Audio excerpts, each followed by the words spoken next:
You're watching college football on ESPN, presented by PlayStation Vue from Norman, Oklahoma. The fourth-ranked Sooners with everything in front of them. Playoff hopes, potential Heisman Trophy, and West Virginia. Baker Mayfield will not start, although it didn't keep him from hyping up the crowd and keeping himself excited and focused, and he will be the storyline certainly early on here this afternoon. Got the word last week that Baker Mayfield will not start the game. No one seems to know when he will start except for Lincoln Riley. Steve Levy along with Brian Griese. Todd McShay is at field level on a spectacular Saturday afternoon here in Oklahoma. Marcelius Sutton and Rodney Anderson are back to receive, and Evan Staley will kick it away for West Virginia. Mountaineers come off a 28-14 loss to Texas. A week ago, Oklahoma took care of Kansas to the tune of 41-3. And it's run out by Marcelius Sutton, and he's out to the 31-yard line.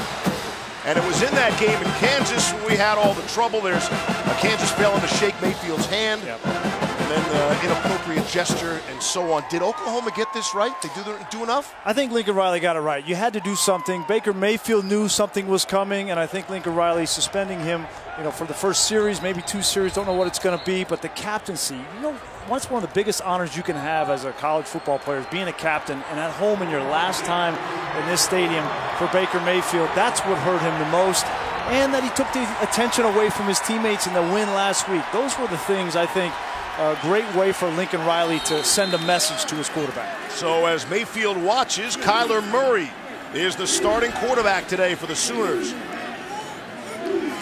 And on first down, Murray's going to keep it, and he can run! He can run across midfield! He can run down the sideline! Kyler Murray being knocked out of bounds at the 4 by Elijah Battle. How's that for the first snap and his first start? 66 yards. Boy, no Baker, no problem.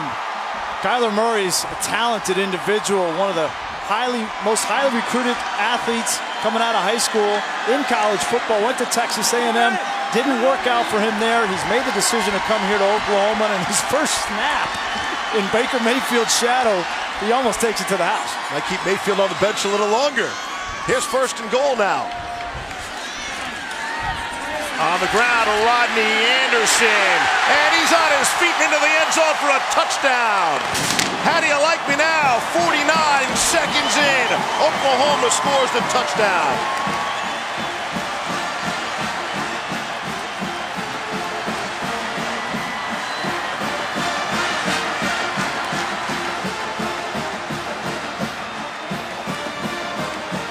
A huge smile from Baker Mayfield as he gives Kyler Murray a hug there, but Lincoln Riley, think about him. He had to make this decision. This is a Heisman front runner at home his last game, and he sat him down for disciplinary reasons, and Kyler Murray goes out there in 2 plays.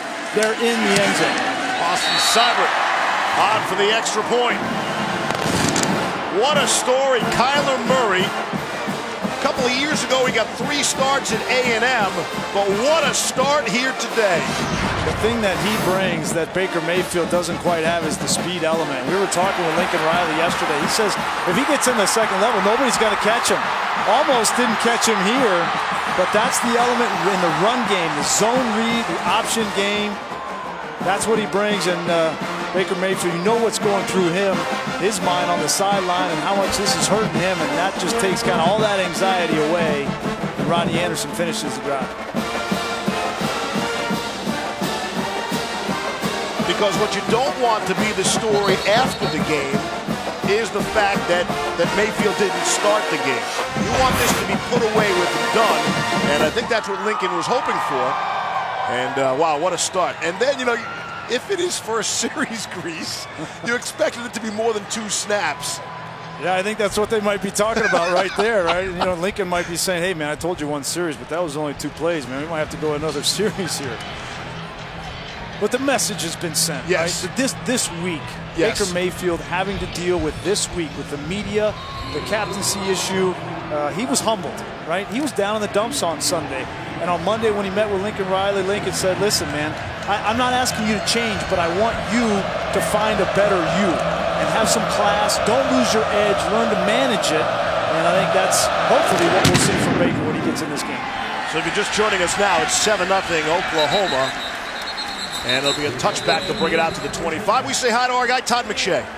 Just watching Baker before, I wanted to see if there was any difference, and there wasn't any. He was the same exact guy that he always is. The most energetic quarterback I've ever seen in a pregame, running from drill to drill. The first one always there, getting all of his players all fired up. And I talked to one coach, he said, listen, only the two quarterbacks and the head coach know exactly when he's going to play, but I'm guessing it's in the first 3 series. Talked to Baker as he was jogging off. I said, we good, man? He said, I'm great. Let's go.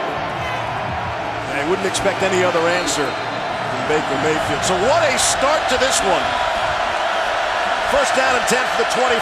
Chris Chugunov is the quarterback for the Mountaineers. We have backup quarterbacks on both sides, and a big run for Justin Crawford. Eventually taken down by Will Johnson. Chris Chugunov is making his first career start.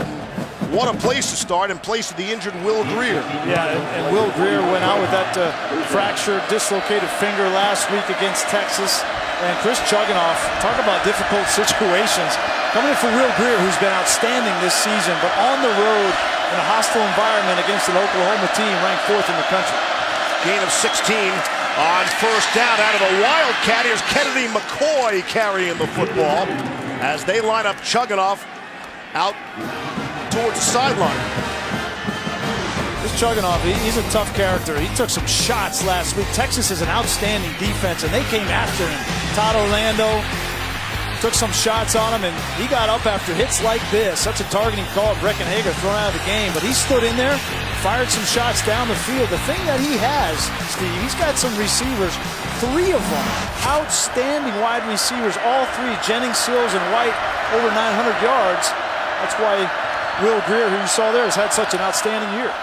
Chugunov will hand it off to Justin Crawford. He's got the first down and then some. And they are well into Sooners territory now. Gain of 10 on that play for Justin Crawford, who came in 37 yards shy of 1,000 rushing for the season. Well, Jake Spavital, the offensive coordinator for West Virginia, and Dana Holgorsen, they met this week, and they tried to come up with a game plan that would make Chris Chugunov feel comfortable. And there's Spav. He knows that you got to run the football. Justin Crawford has got to be featured at least 20 to 25 times in this game for them to have any chance on the road. Again, a Wildcat to Kennedy McCoy, and he will carry the football down to the 35. Emmanuel Beal made the stop for Oklahoma. So in a handful of snaps, his first start at quarterback, they've got Chugunov every other down, lining up as a wide receiver. The other thing they're going to do, Steve, they're going to slow this tempo down. You see, West Virginia normally goes hyper fast, right? Dana Holgorsen, as many snaps as we can get. But you see him right now kind of in a muddle huddle. They gave up a big touchdown drive to start. They want to try to milk this clock a little bit on the road, take possessions away from Oklahoma.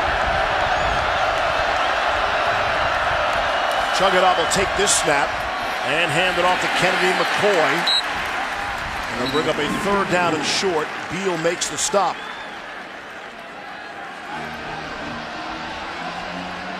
Chugunov, for those of you scoring at home, when he came in as a backup, replacing the injured Will Grier a week ago, he was number 11. Gets the start, switched his uniform number. He's wearing number 5 today.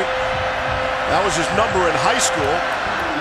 So all your fans in West Virginia want to go out and buy a Chugunov jersey, make sure you get the number 5. There he is. They split him out again now. Again, it's Kennedy McCoy. They continue to run out of this Wildcat, and why not? McCoy's got the first down, and they are in field goal range. Trey Norwood makes the stop. If you want to follow this West Virginia offense and where they have success, follow number 28, Wellman, right here. Most of the time when they run the football, it's going to go to number 28, the 5th-year senior out of Huntington. Excellent blocker, catches the ball well in the backfield as well. I've never seen this from West Virginia, Steve, an actual huddle. You were expecting that. Eli Wellman goes by the nickname of Big Stink I didn't bother to ask why. Here's Marcus Sims trying to get the ball into the wide receiver's hands. Going to bring up a third down. Kenneth Murray and Caleb Cayley. Prior to that play, West Virginia had 50 yards in 6 plays, all on runs.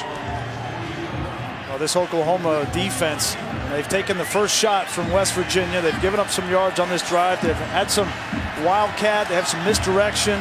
You got to always take that first blow from an offense. But Oklahoma defensively last week, that's the reason they won the football game against Kansas. Only gave up 3 points. Back-to-back weeks, they've played strong. They held TCU to 20 points. This Oklahoma defense is getting stronger as the year goes on. 2nd and 11. Those 3 wide receivers bottom of your screen. And they wanted to keep it on the ground to Crawford, but there is a timeout. West Virginia calls their first timeout of the half. It'll be a media break. We'll take the timeout with them. We have yet to see Baker Mayfield in the game. Will it be the second series?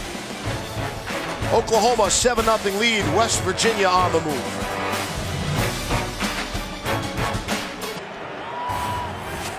Baker Mayfield might not be a captain today for Oklahoma, might not have participated in the coin toss out of the 50-yard line, but his jersey did.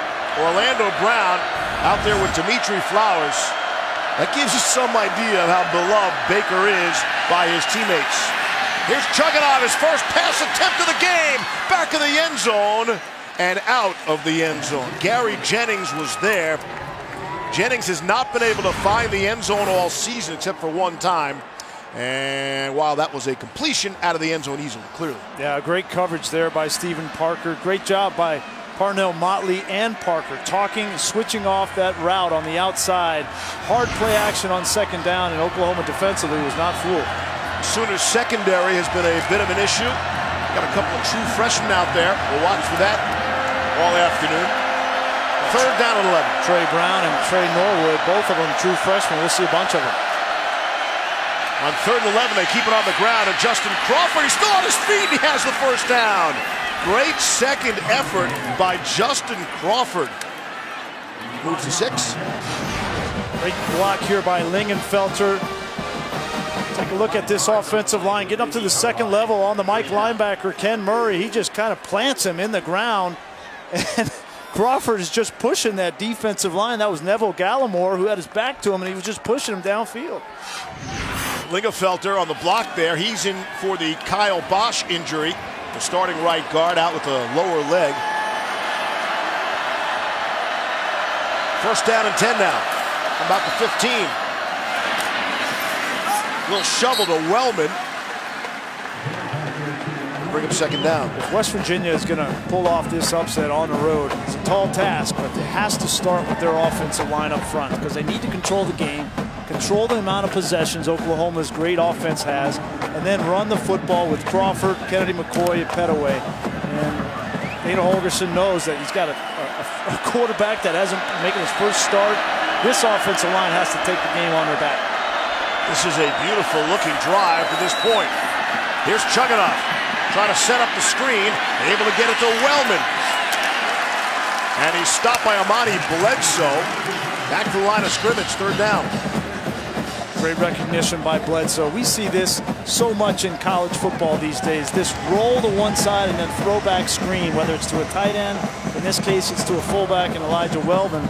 But Monty Bledsoe, smart football player, just a true sophomore, diagnosed it and came up with the tackle. Coaching staff keeps raving about Bledsoe. He's coming on. 12th play of the drive upcoming. They've been able to convert on 2 third downs so far. Here's 3rd and 8 with Jennings in motion. And they keep it on the ground to Crawford, and he won't get there. He won't get down to the 10. Kenneth Murray made the stop. Giving the ball to Crawford is a good idea all the time. He had 331 yards rushing against this Oklahoma defense a year ago. Yeah, they got down big early in that game, and a lot of those yards were in garbage time, so it's going to be much tougher sledding, I think, in this game.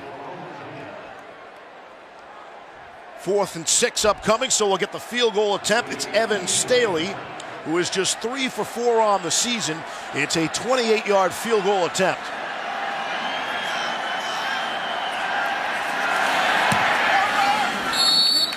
And so the Mountaineers able to counter that 49-yard touchdown drive by Oklahoma with a 7-minute drive of their own. That winds up in a field goal.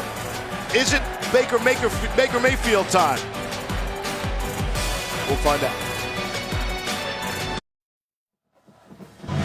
ESPN College Football is presented by PlayStation Vue. Watch the biggest moments in sports. Try it free today. And in part by Kay Jewelers. Every kiss begins with Kay. 7-3 Oklahoma as we await the Sooners' second possession. And by all indications, we expect to see Baker Mayfield back in the game for the first time today. And he'll get quite the reception from this crowd. No matter what he does, they love Baker Mayfield, one of the most beloved players in Oklahoma history. I think he'll go down. What's not to love, right? Sutton will take a knee.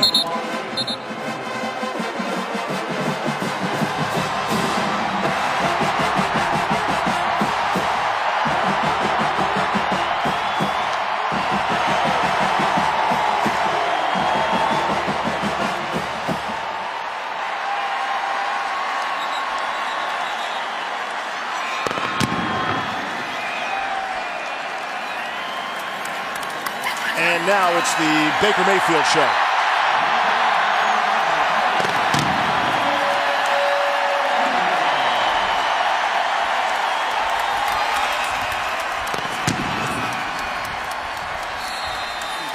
I'm Kyler Murray. I'm saying, hey, what about me, coach? I thought I did pretty well in there. Did you want a faster scoring drive than 49 seconds? And on first down, handoff. Rodney Anderson, right up the middle, making some cuts. Anderson is knocked down just shy of the 15 by Mike Daniels. Very similar to the opening drive for the Sooners. Take a look at this move that Rodney Anderson puts on the secondary. That right there, not known for his quick feet, more of a big downhill running back, but he was passed up earlier in the year. Trey Sermon, Abdul Adams both took reps away from Rodney Anderson and got a little help from his quarterback. Think he's not excited to be back on the field? 58-yard run by Rodney Anderson. Kyler Murray, the quarterback who started, ran for 66 on the first offensive snap. And on the first throw of the game by Baker Mayfield, he completes to CeeDee Lamb.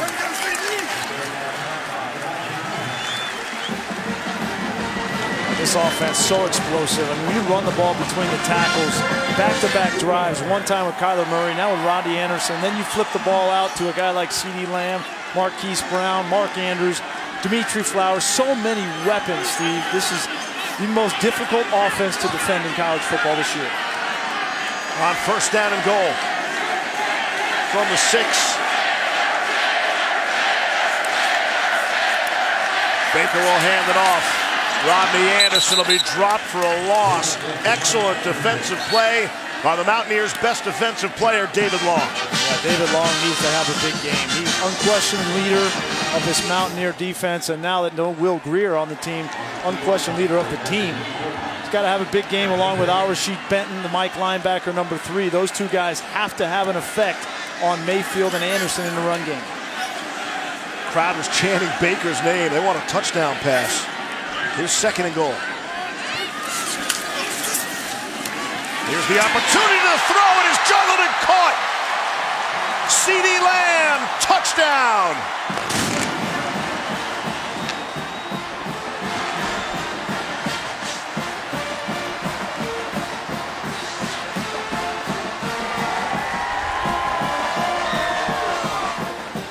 While Baker Mayfield's consecutive start streak came to an end at 37, he has now thrown a touchdown pass in 38 consecutive games.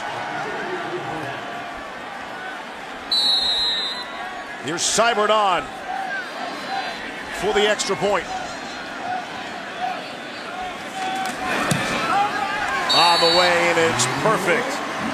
Quick strike, Oklahoma offense on display. 14-3 Sooners. Talk about the pressure this Oklahoma offense puts on defenses. When you're able to run the ball with Anderson in the middle of the field, it puts pressure in the secondary. And that time it was Drayvon Henry. Here's Drayvon right here, and it's Long right here. They have to respect this action. And when that action goes and they come up, there's nobody left behind it. That's too big of a window right there for Baker Mayfield to throw that football into. You can't be right when this offense is really humming.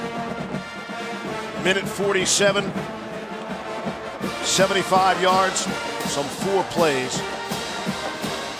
Baker Mayfield is back in business.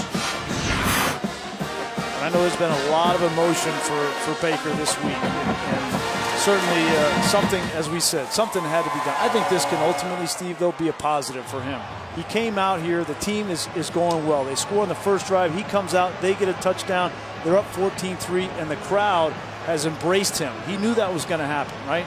But we make mistakes. Everybody makes mistakes when you're 21, 22 years old like he is.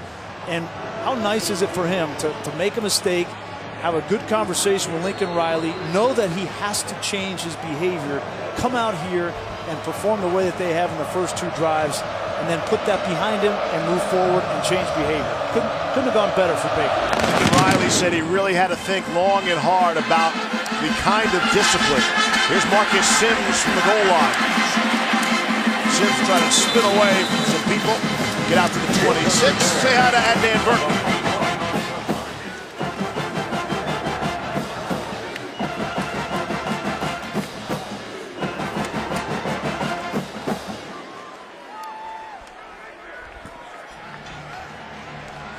Adnan, thank you. And again, Coach Riley said, look, suspend him for a full game? No, that's too much. That's an overreaction. Suspend him, punish him inside the organization and keep it in-house. He said, well, that's not enough.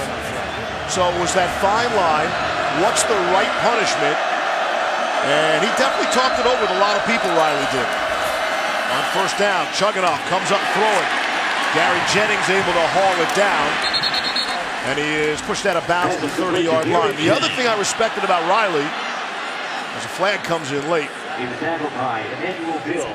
Riley admitted he spoke to a handful of other people. Yeah. He didn't say, hey, this is my call all by itself. He went out, he sought out the advice of, and he wouldn't say who, and then he ran the decision by a couple other people. Downfield, and the ball was touched beyond the line of scrimmage. That'll be half the distance to the goal. Replay first down. They're going to get David Sills, the wide receiver, for blocking downfield. And Dana Holgorsen says, wait a minute, that ball was supposed to be thrown behind the line of scrimmage. But as soon as that ball goes across the line of scrimmage and there's somebody blocking downfield, they're going to call pass interference.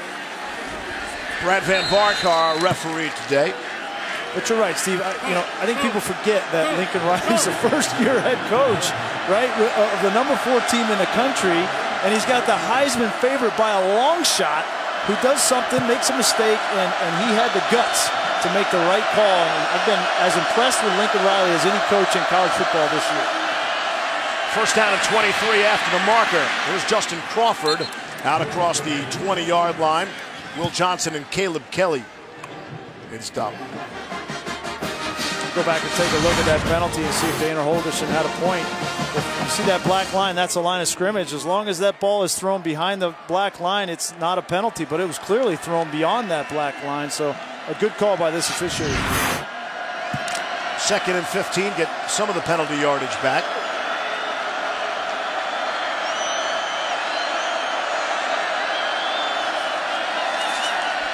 Throwing and completing to Sills for the short gain. Sills, who leads the country in touchdown catches with 18. I think for them to get some offense and some rhythm going, and Chris Chugginoff getting his rhythm going, they're going to have to throw the ball on first down. It's the best situation to throw the ball to these receivers outside rather than getting in these kind of situations. 3rd and 11, it's almost impossible to throw the ball with any kind of success, not to mention you get Obo Okoronkwo coming off the edge. That is the advantage West Virginia might have. Their receivers against the Oklahoma secondary. 3 of them at the bottom of your screen. Here's 3rd and 11. Chugginoff down the middle of the field, and it's caught by Sills, and he stays on his feet. David Sills, and then coughs up the football, able to recover, and a flag comes in late. So an awful lot happening there on that one play after the reception was made.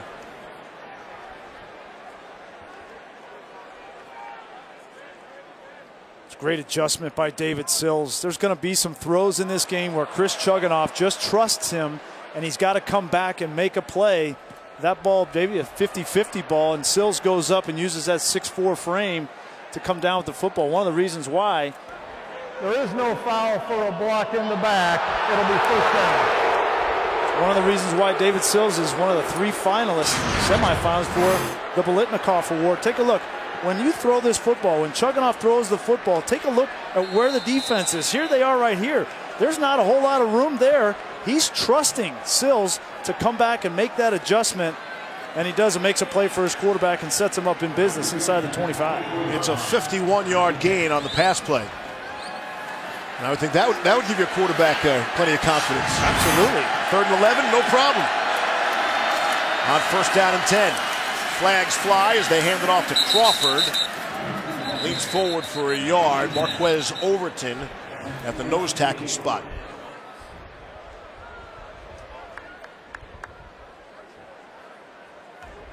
Offside.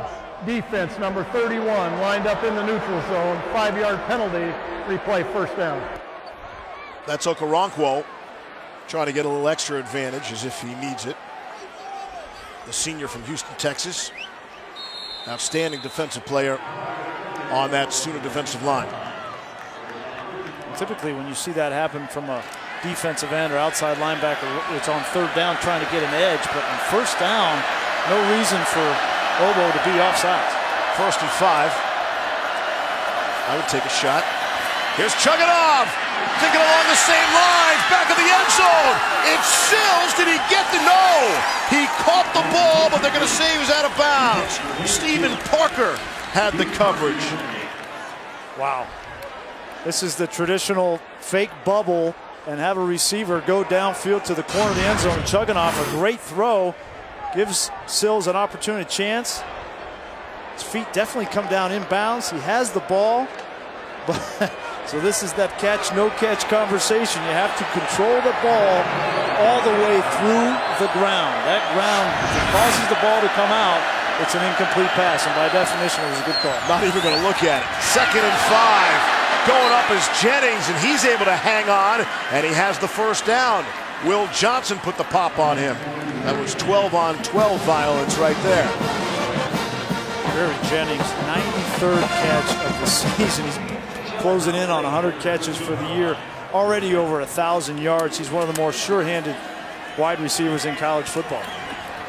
Again, only all those yards, Grease, all those catches, 1 touchdown. Yeah, well, when they get down in here, though, it's David Sills territory. He's got 18 of them, and I don't blame him.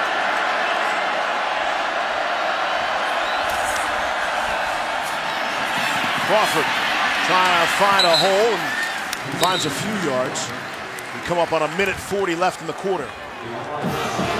We're watching that matchup of Sills versus these smaller corners. With Motley, it's 6 foot, 175. With Norwood, it's 5'11", 168 versus a receiver, 6'4", 205 pounds. Seeing them now try to move their safety over Stephen Parker, a little bit more attention to him in case they have to have a bigger guy. He's 6'1", 205.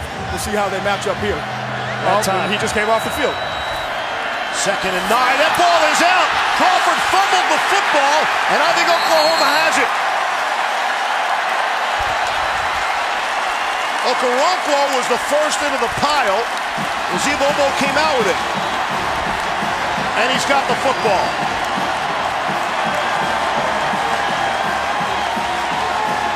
These self-inflicted wounds for West Virginia, they just can't have it when you come on the road in this environment. And it looked like Justin Crawford just took his eyes off the ball. It's a simple pitch. Chugunov, it's a great pitch, goes right through his hands. Looking at the defense before the football. Mountaineers were marching down the field. Nothing to show for it. Baker Mayfield, the Sooners offense, when we come back. As if there were any doubt, that was a fumble. It is Sooners football. We'll see an Oklahoma offense that will be ready to run their 7th play of the game. 6 plays so far, 145 yards and 2 touchdowns. Quick strike offense as the fumble stands. They did take a look at it in the break, and it remains Oklahoma football. They'll start deep in their own territory out at the 11-yard line. Burdette in motion, and it's Rodney Anderson trying to break through, and he was just tipped up at the line of scrimmage.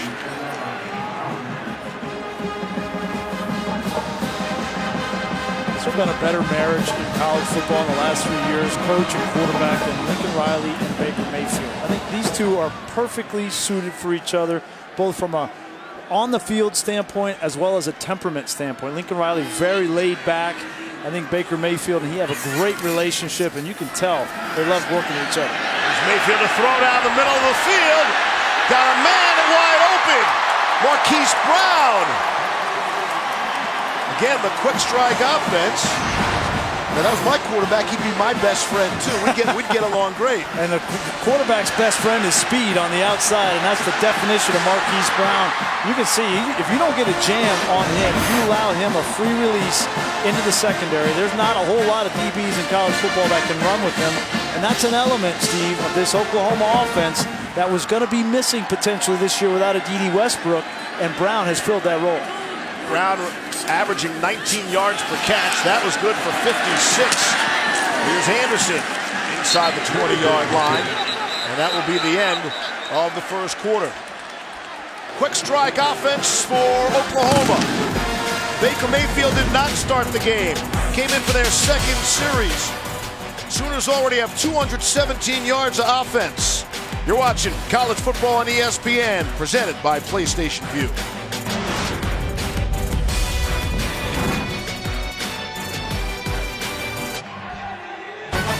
Jiffy Lube Rivalry Week continues to be a dandy tonight. It's Clemson and South Carolina. Enough said.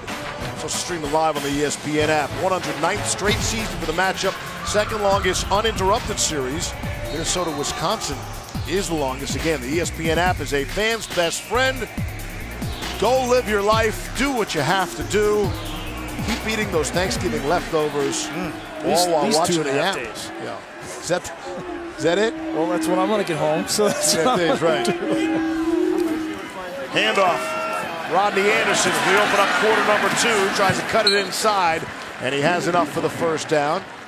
Steve Levy along with Brian Greasy, Todd McShay. Hope everybody had a great holiday. And keep in mind, the camera adds 15 pounds after Thanksgiving. That's why you won't see us on camera and all that often. You had a big plate of food, and this Oklahoma offense, they got a big plate of plays. Hey, look at these rankings. I mean, yards per play, 20-plus yards. Those are the explosive plays. This is the most explosive offense in college football, and they've already started this first half the same way. They're averaging over 24 yards per offensive snap today. And we're 40 seconds into the 2nd quarter. Leading 14-3 and looking for more. On 3rd down and 1. Hand it off. Anderson, I don't think he got there. Rodney Anderson was stopped. Critical defensive play by West Virginia. Al-Rashid Benton, the male in the middle, makes the stop. Yeah, we talked about Benton. We talked about Long having to affect this run game. Also, Dylan Tonkery, he's going to come off the edge. You see number 3 coming off and 10. Great job with short yardage defense by West Virginia, and Lincoln Riley, no hesitation. He's going to go for it. We got Dimitri Flowers in there, the fullback, and a tight end as well. Send Smallwood in motion. Hand it off. And it is Flowers. Has the first down yardage. Benton got him, but not soon enough. Dimitri Flowers is the Swiss Army knife of this offense for Oklahoma. We can talk about all the flashy Marquise Brown and Andrews and all that, but the guy that makes it go when crunch time comes is Dimitri Flowers. He's one-on-one with Benton, and he takes the first down, gets the best of Benton. He's still on the field. Benton is being attended to. One of the critical defenders for West Virginia. Flowers goes 6'2", 247 pounds. I mean, you try to tackle him in the hole, and it looks like Al Benton kind of got shaken up with his shoulder there. But Flowers he's going to be an excellent player at the next level. I'm interested, Todd, in your thoughts on Flowers as a tight end fullback kind of at the next level. Saw Rick Spielman down here, the GM of the Vikings, and he was looking at him and talking to some of the coaches about him, just the versatility that he brings. It was funny, before that play, Mayfield looked over and said, hey, I quarterback sneak, I got it. Riley's like, why don't we give it to the 247-pounder? Well, not only that in short yardage, but now once Oklahoma gets inside the 10-yard line, Flowers becomes a real option. He's got 4 rushing touchdowns and 4 receiving touchdowns. They love to feature him in the red zone. One of only 3 players in the FBS to have that kind of mix with the 4+ rushing touchdowns, 4+ receiving touchdowns. And here's Anderson for the corner. Got it. Touchdown. Oklahoma making it look easy. Their 3rd score of the afternoon. This is the #1 play for Oklahoma. It's the counter play. Watch Bobby Evans come through the line of scrimmage and gets the block here. They pull both the guard and the tackle. He just gets enough of David Long, and when you give Rodney Anderson that amount of room at 218 pounds, he's going to find the end zone. But if you're going to stop that counter play, you've got to get penetration into the backfield, and West Virginia's defensive line has not been able to do it so far in this game. You love Bobby Evans. Orlando Brown gets all that love, but Evans is the star on that offensive line as well. This offense stars everywhere you look. Oklahoma, every time they get the football, they score a touchdown.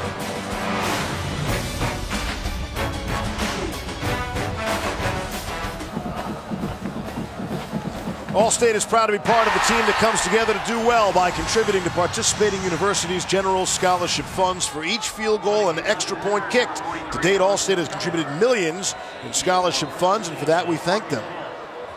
What's going on here? Does he have a seatbelt or something, I hope? I mean, he might need Allstate. Oh, these wacky college kids. On senior day, Oklahoma honoring 18 seniors playing their final home game. Pettaway and Sims are back deep. Touchback, and we get back in touch with that invert.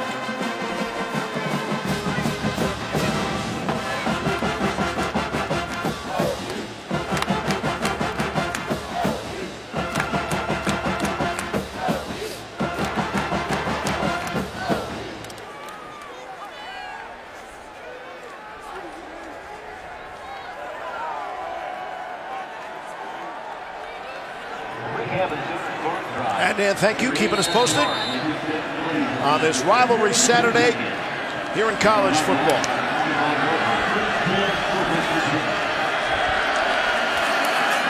Out of the Wildcat again, it's Kennedy McCoy. This was effective in the first series, and why not go to it again? It's McCoy across midfield, dropped to the 38 by Trey Norwood. Kennedy McCoy for 36, the sophomore. Lingenfelter, great block. It's just a quarterback power, but instead of using a quarterback, you use a running back, and you gain one. Overplayed there by the safety, and a big game. Chugging off the quarterback's bottom of your screen. They're going to flip it to him. Here's Chugging off to throw it. Marcus Sims down. He's got it. It looks like he's hurt, but he's got the football down at the 3-yard line. What a play by West Virginia. And nice design from Jake Spavital. You come right back to that Wildcat look. Here comes Chugging this way, and watch how wide open on the back end. If this ball was thrown out in front of Sims, it would have been a touchdown. And he comes up, as you said, Steve, a little gingerly, and see Mike Stoops, the defensive coordinator. You got to know coming in that Jake Spavital and Dana Holgorsen down 21-3. They're going to have a few trick plays in the back of their pocket to try to get back in this game. That last flea flicker good for 35. First down and goal. Ball spotted at the 4. It's McCoy again out of the Wildcat. Chugging off bottom of your screen. And it's McCoy. Crashes down to the 1-yard line. Will Johnson prevented that from being a West Virginia touchdown. Third trip into the red zone by the Mountaineers. All they have is a field goal to show for it for now.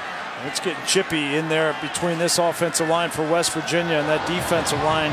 Looked like Grant Lingenfelter was mixing it up inside. B.J. Ward, Overton, Famatu. Keep an eye on that as this game goes on. And again, the Wildcat, and I agree with you. It's working. Why not stick with it?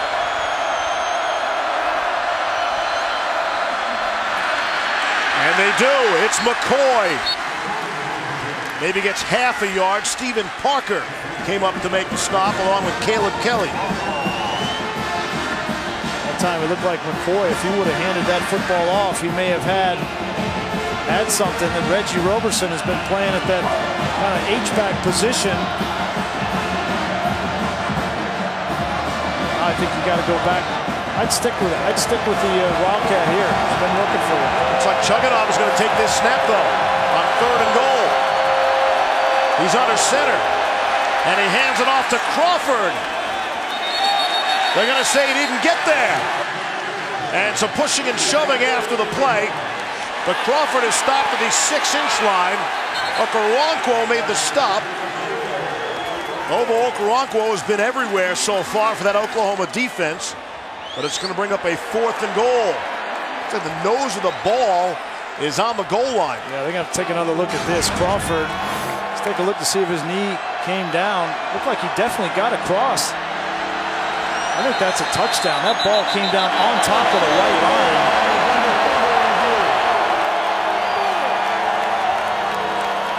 You can't see from that angle. You are shielded from seeing the football. And again, the call on the field is not a touchdown.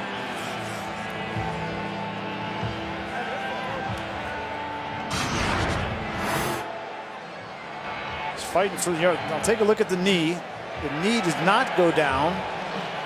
So that's the first thing. I don't think his knee ever hit the ground. Now it's just whether that ball, knee's not down, and where is the football when he ultimately comes down? Does he cross? Again, it's just a front plane there. Unfortunately for Justin Crawford, the angle there, you can't really tell, and I don't think there's enough evidence to overturn the call in the field. I think it'll probably stand. Progressive pylon cam giving us a good look there, but maybe not a good enough look as far as West Virginia is concerned to overturn that call on the field. You just can't see where the football is. Again, I don't think the knee was down at this point. It's just whether they determine when he finally came down, whether it broke the front plane of the goal line. And if not, it'll bring up a 4th down, and I guarantee you Dana Holgorsen's going for it. After review, the ruling on the field stands as called, short of the goal line. Stands as called is critical verbiage there.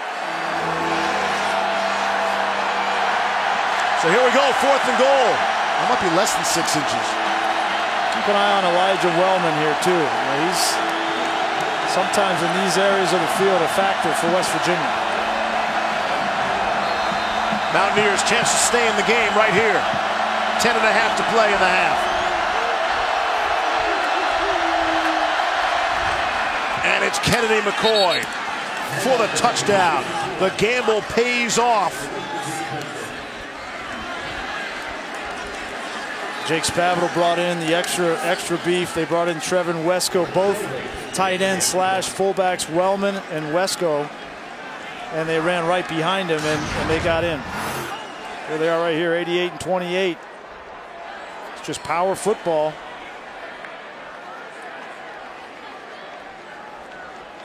West Virginia needed that one. And that Wildcat has been so effective getting them to that position. Again, West Virginia 3 possessions, Grease. They've made it to the Sooner 11, the Sooner 12, and now to the 1 for the touchdown there.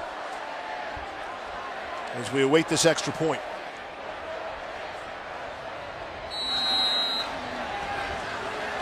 David Staley is 12 for 12 on extra points since replacing Mike Molina.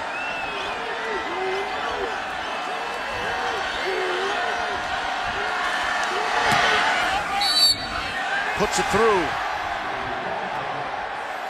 Mountaineers stay in the ball game. But really big plays everywhere you look, up and down the field. Both teams. This is Baker Mayfield when we come back. ESPN College Football, brought to you by Nissan, innovation that excites, and Pizza Hut, the best pizza delivery deal. Order today with a large 2-topping pizza for just $7.99. To honor their Heisman Trophy winners, Oklahoma has statues of the players' likeness right outside the stadium. The bronze statues stand more than 12 feet high. So they've had 2 quarterback Heisman Trophy winners, but neither of them won the national championship. Jason White, Sam Bradford. So Baker Mayfield has the opportunity to be the first Heisman Trophy winning national championship quarterback.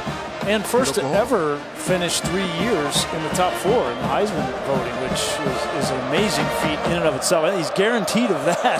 And surprise onside. Onside kick. West Virginia pulling out all the stops. Let's see if Staley recovered his own kick. It definitely traveled 10 yards. Evan Staley. What a story. The redshirt freshman from Romney, West Virginia. What a great call here by Dana Holgorsen. You see that front line for Oklahoma is about 12 yards away from the football. It looked like number 29. That's Prentice McKinney, a safety, just kind of fell asleep on it, and heads up play by Staley jumping on the football. Has to go 10 yards. I thought it did, Grease. He might have made contact. Right hand. Did he get that right hand on the football before it traveled 10 yards?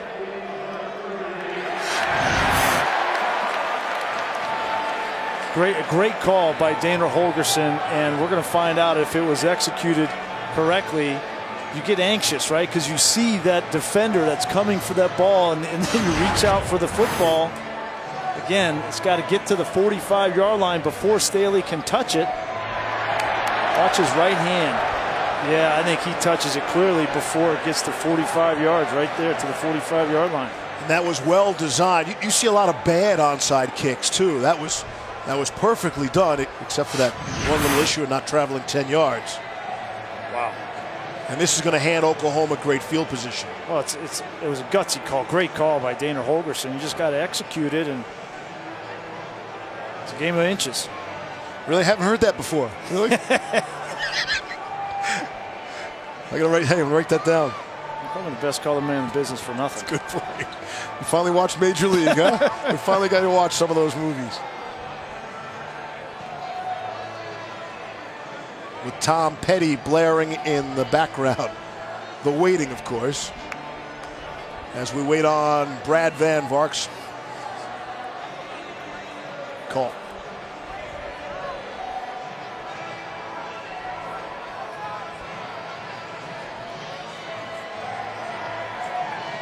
I think if West Virginia would have executed this correctly, and then they get the ball near midfield and are able to go down and put another 7 points, it's a completely different ball game. But now, as you mentioned, Oklahoma is going to get this football in plus territory, and with their explosive offense, give them a short field. Yeah, and you get the ball back in the second half too if you're West Virginia, so you're really trying to carry the momentum in. I agree. I thought it was a great call. So close. After review, the ball was illegally touched by the kicking team at the 44.5 yard line. Therefore, the ball belongs to the receiving team. First down and 10. 6 more inches.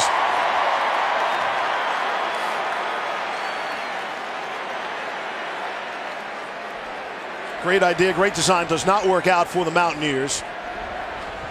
And when this one is all said and done, we might circle this play as the turning point or the key point of the game. Well, I mean, West Virginia should be in this ball game. You go back to the David Sills drop.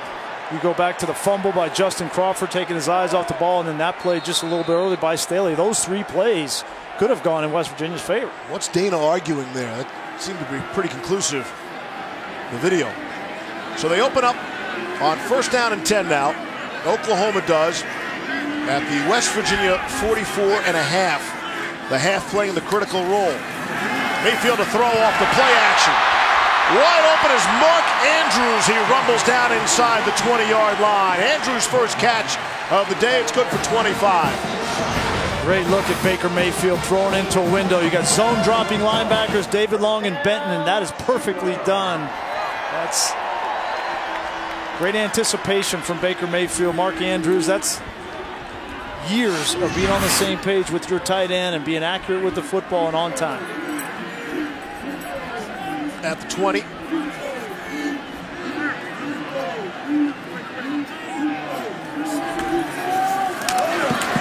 the ground, a Trey Sermon. And a flag comes in late. True freshman from Marietta, Georgia. Al-Rashid Benton, who was shaken up earlier, able to make the play. Holding, offense number 58. 10 yards from the previous spot. Replay first down. That's Eric Wren, the center. Benton's name came up in discussions this week because he's one of the guys who like to talk on the West Virginia defense. And we were wondering really on both sides, how do you get inside Baker Mayfield's head? Can he be toyed with? Can you rattle his cage? And if anyone on West Virginia was going to do it, it likely was going to be Al. Yeah, and based on what happened last week with Baker in Kansas, he's going to get everybody is going to be chirping at him. So he's got to adjust his game. He's got to be ready for that. If I were playing Baker Mayfield, I wouldn't talk to him at all. You don't want to poke the bear. Leave him alone. Here's 1st and 20 after the marker. Mayfield will throw it. He'll zip it in there again for Andrews. Get most of the penalty yardage back. This is patented Baker Mayfield here. He's just going to extend. Here's Mark Andrews. And being on the same page, we talked about it 2 plays ago. All these receivers know that when he extends plays and he goes to his right in particular, that he's going to have his eyes downfield and they've got to uncover. One of the strategies from Tony Gibson, defensive coordinator for West Virginia, was to flush Baker Mayfield to the opposite direction, left. Felt like he wasn't as effective. Here's Sermon, nifty move. And he's dropped at the 10-yard line. I think he'll be short of the first down. Kenny Robinson made a fine tackle. Bring up 3rd and 1, and the chippiness continues. That's Kenny Robinson, the true freshman safety for West Virginia. He's coming up and was grabbing the leg. Feels like bedlam down here. There's bad blood, it seems, between these two teams. Robinson dumps Sermon down there, and then Bobby Evans, the tackle, was not going to have it. Now they've already had fisticuffs on the other side of the football, down inside the 5-yard line. Guys pushing and shoving. You see Baker Mayfield in the middle of that, right, trying to break it up. Yeah. Where typically he's an instigator, and now I guess he's one week later taking a different role. He's a brand new guy. Trying to take a different role. These two teams engaged in some rough stuff and some chippiness prior to last year's game. Here's 3rd and 1. Mayfield gonna try to keep it, lowers his shoulder and can't get there. A host of Mountaineers on 3rd and 1. And again, more pushing and shoving after the whistle.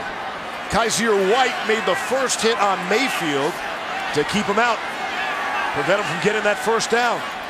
That's the first play call I have not agreed with from Lincoln Riley. I don't know what this formation was. I don't know what this play was, but I'm not going to take my star quarterback and put him in harm's way if I don't need to. I've got Dimitri Flowers back there, 250 pounds. Give it to him in short yardage and let him convert.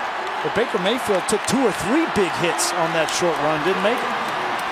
Sooners have already converted on a 4th and 1. Here's a second opportunity. Flowers is in there, the fullback. Mayfield out of the gun, and you heard the whistles. They set Badette in motion, and a timeout taken. And again, more players coming together. Oklahoma calls their first timeout of the half. It'll be a media break. Oklahoma charged with that timeout as the players are separated. We saw TCU involved in some ugliness yesterday. Of course, TCU will play Oklahoma next week in the Big 12 championship game. Back to Norman after this. Back just in time. Here's 4th and 1 for Baker Mayfield and Oklahoma, leading 21-10 from the 11 of West Virginia. Mayfield on the ground to Rodney Anderson. He's got the first down and he wants some more. And won't allow himself to be brought down until the 4. Then the players come together again and more flags fly. And the officials need to get control of this one. Drew Samia in the middle of it all. The offensive lineman, the massive right guard from Sacramento. After the play was over, unsportsmanlike conduct, number 75 of the offense. That'll be a 15-yard penalty. Number 75 is disqualified from the game. You had to see this coming if you're Drew Samia, right? It's Adam Schuler. He's been doing it the last couple of plays, and he got the best of him. You can't talk to him. You can't retaliate. Oklahoma has much more to lose than West Virginia does. And take a look right here. What you didn't see was before that, Schuler was on top of Samia, pushing him into the ground, baiting him, and Samia reacted. They've been baiting him all game long.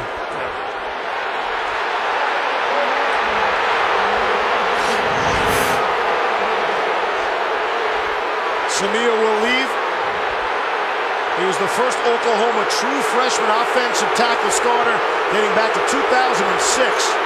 Tells you how talented he is. And he's heading for the early shower. Kicked out of the game. Let's go back and take a look at what Schuler, I think, is as much at fault here as anybody. He's number 88 in white. Here he is right on top of him.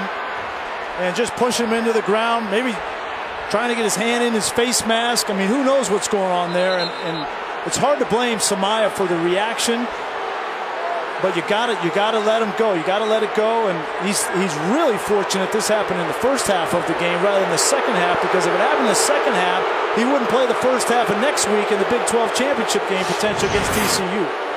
So it's time to settle things down, and the officials have done some of that. Ben Powers moves over to the right guard. Cody Ford will replace Powers at the left guard.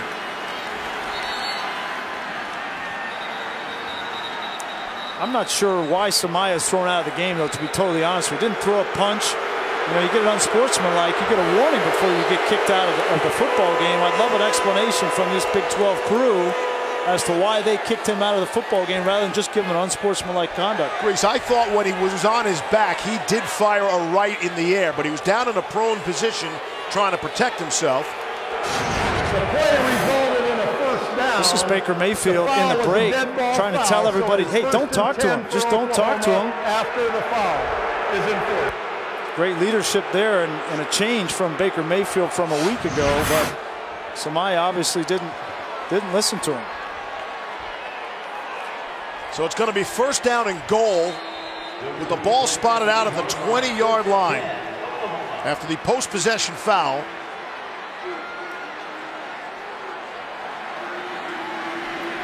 We'll take another look at that, what happened in the pile. Maybe get an explanation. On the ground off the high snap, Anderson is able to get 3 yards. And again, there's more pushing and shoving. Looked like White got the extra shot in there. And the crowd wants to know where's the penalty marker this time. Yep. And I agree with you, Steve. I mean, Brad Van Verk and this crew, they need to take ownership of this game. We'll take one more look and see what Samia did here. He's on top of him, trying to get him off of him. Watch coming up here, right there. Is that a punch? And the center judge was right on top of it. Guy's right on top of you. Brian Allos is the center judge. Second down. Anderson spins off one tackle. Gets out to the 10. Gets into the end zone. Touchdown, Oklahoma.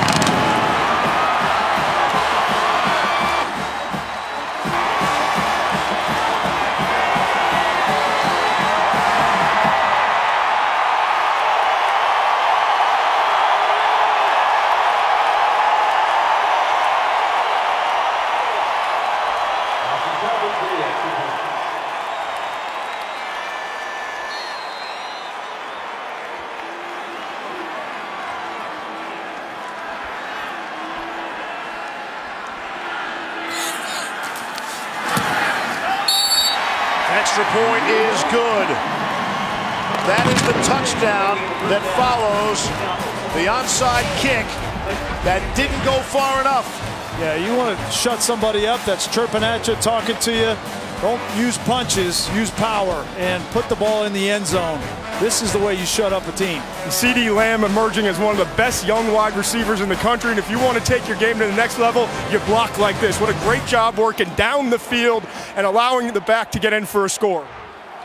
28-10, the 4th-ranked Sooners on top.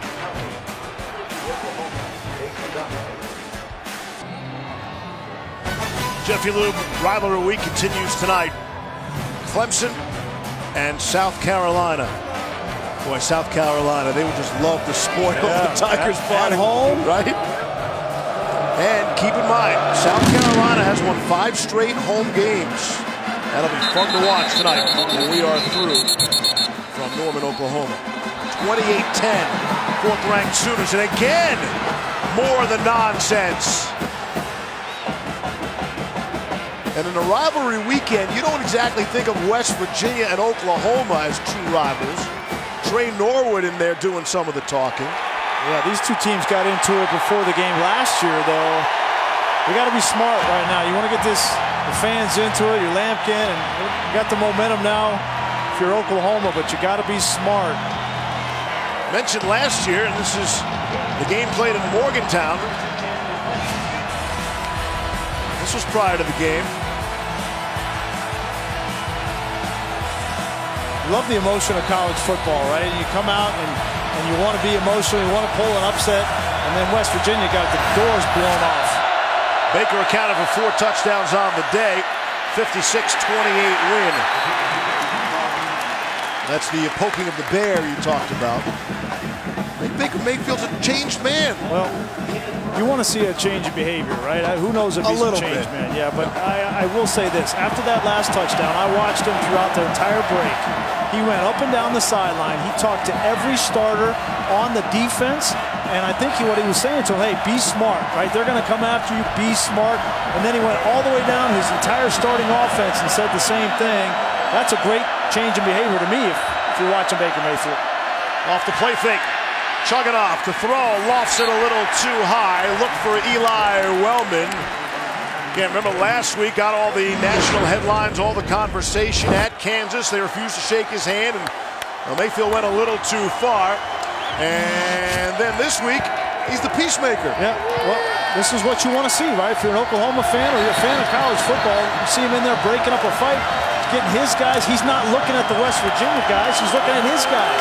Focused on leadership with his team without losing that passion and that edge. I think that's a great sign for Baker.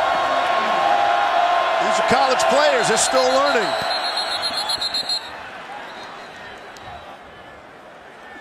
So we got a timeout.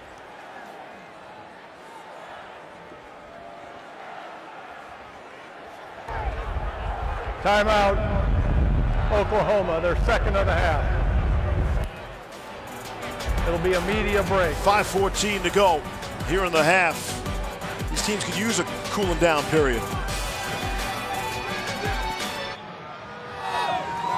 Taco Bell is a proud partner of the College Football Playoff. Be on the lookout for Taco Bell student sections and passionate fans like these at games all season long. And this the final weekend, regular season weekend of college football. Championship weekend upcoming. The bowl season, all good all the time. College football. 3rd down and 8. Chris Chugginoff, 6 of 9 for 98 yards passing so far. Replacing the injured Will Greer. Chugginoff, great protection, and he'll check it down to Trevon Wesco. Caleb Kelly makes the stop. Trevon Wesco on the grab. And there is a flag down at the 23-yard line. Check the marker. You mentioned it. Great protection for Chugginoff. Bobo Okoronkwo was coming off the edge, and the right tackle, Colton McKivitz, just stoned him. We haven't mentioned Okoronkwo's name much in this game at all. There's 2, I think, really good tackles for West Virginia. McKivitz on the right side, and then Kajust on the left side. they've done their part. It hasn't been because of them that they're down in this game. The pass was touched and caught by a receiver that was covered up and therefore ineligible. We have illegal touching on the offense. That penalty will be declined, brings up 4th down. So more illegal touching. Just can't go right for West Virginia. Here's McKivitz on the right side. Okoronkwo is one of the better pass rushers, and you see McKivitz, he gives a little bit of ground, and then at some point when you get that bull rush right into you as an offensive tackle, you've got to be able to put your feet in the ground and stone him, and that was impressive for McKivitz. There's Billy Kinney, and our first punt of the game comes with under 5 minutes to play in the half. CeeDee Lamb is dropped at the 35. Send it, Dad, Danvert.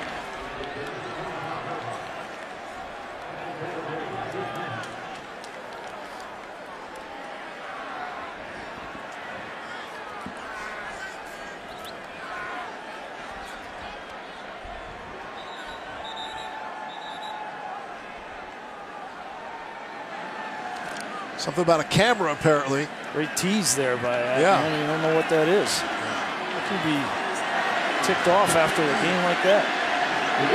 Wasn't our broadcast either. Wasn't our camera. Just saying. We'll watch for the halftime report coming up. 4:46 to go here in the second quarter. It's all West Virginia when it comes to time of possession. It's never mattered less. Off the play fake. Mayfield throwing down the middle. What a grab by Lamb. Spinorama. And he's down. Knocked out at the 2-yard line. But there are 2 flags back behind the play. There are 2 flags back at the 26 and the 29-yard line. If it stands, it's a 62-yard play. Personal foul, roughing the passer, number 5 of the defense. Penalty will be added to the end of the run, half the distance, 1st down. Xavier Preston roughing the passer. Oh, yeah. It's an easy call for the official, too. That's a great throw here from Baker Mayfield. A lot of times you try to put a lot of air under that football, but take the guesswork out of it. He throws a dart to CeeDee Lamb, and as impressive as that throw was, Steve, I'm more impressed that Baker Mayfield didn't react or respond to that clear personal foul from Xavier Preston. Put 2 hands into his neck area. That's really well done by Baker Mayfield. He was dancing down the field. Mayfield's been perfect in every aspect today. Hand off to Rodney Anderson. And Kaiser White fills the hole. Bring up a 2nd down and goal. Baker Mayfield passing is 6 for 6. 173 yards and 1 touchdown. And if I was him, you know what? I'd be dancing too. Look at him. There's a happy guy. He just loves playing the game, right? And you love to watch players like that. Yes. And it's infectious. His teammates pick up on it as well. Here's 2nd down and goal. Again, it's Anderson. And he gets there. Touchdown. Rodney Anderson finds the end zone again. His 4th touchdown of the game.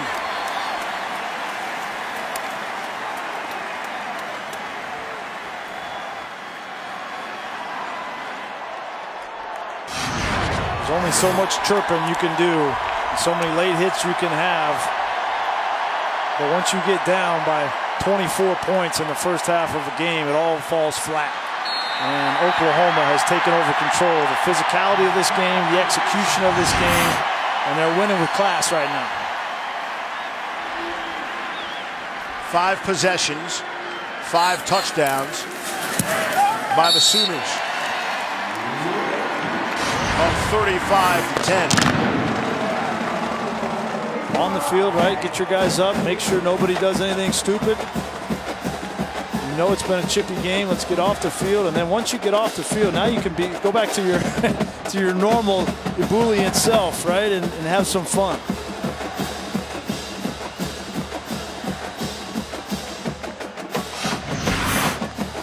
I'd love to believe, Grease, he's a changed man, but I find it hard to believe that anybody could change so much in a 1-week span. Now, I'd like to believe he's learned his lesson. You know, and of course this will come out. We'll find out how he really has changed in the future, and definitely at the next level. But have to be impressed by the turnaround in Baker Mayfield. I don't think that you change who you are in 1 week, Steve. I'm not saying that. I'm saying that what Lincoln Riley said to Baker Mayfield is you need to change your behavior. I don't want you to change who you are. I just need you to be a better Baker Mayfield. And that means managing that edge on the field, being smarter than you were last week. And yes, you can do that in 1 week, right? Change your behavior, have some more discipline, and he's done that. He needs credit for that. I think the best part of you is what he told us, Todd McShay. And Greasy, you put it perfectly earlier. We all made mistakes. We still make mistakes, but we all made mistakes when we were around his age. And he's having to be really the face of college football this year. And a lot of pressure on him, and he plays the game with emotion. Sometimes the best things that happen to you, and I know in my life, or when you do stumble and you do make a dumb decision, having someone there for you to be able to tell you and to punish you. And Todd, the face of college football, the next step, you know, is the face of an NFL team. And we'll get into that as the game progresses. Here's Adnan.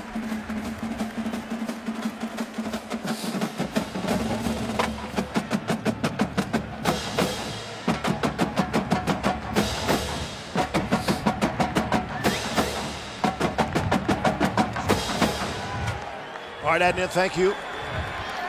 And Todd's exactly right. You know, I made a ton of mistakes when I was Baker's age, and I was suspended by Lloyd Carr, our head coach, for 6 months of a season. Talk about being humbled. Okay, football was taken away from me, and sometimes you need that to change behavior. Out of the Wildcat, it's Kennedy McCoy. This is about the only thing that has worked on offense, and he is swung around by Stephen Parker.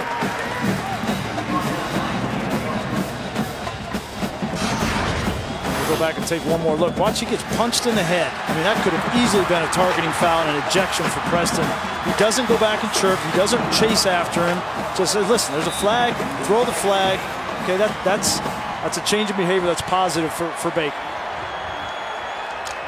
And he's going to be tested going forward because you know it's in his DNA because we've seen it before. And under intense pressure, how will he respond? Here's Justin Crawford on the ground for a yard. Kenneth Mann making the tackle.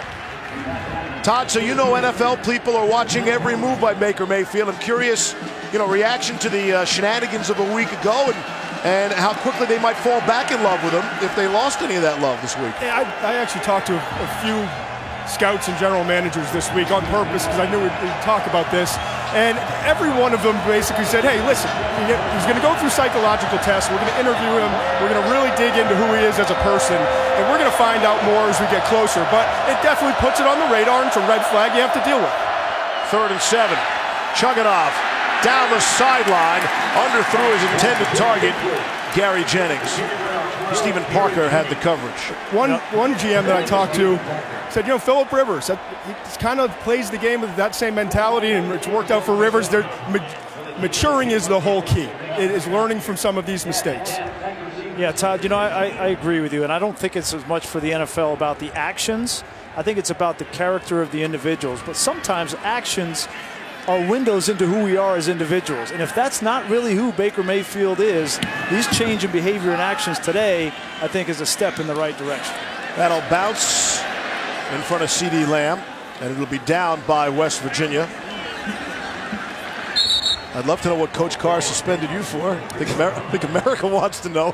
Yeah, we'll get into that. Yeah, check Google.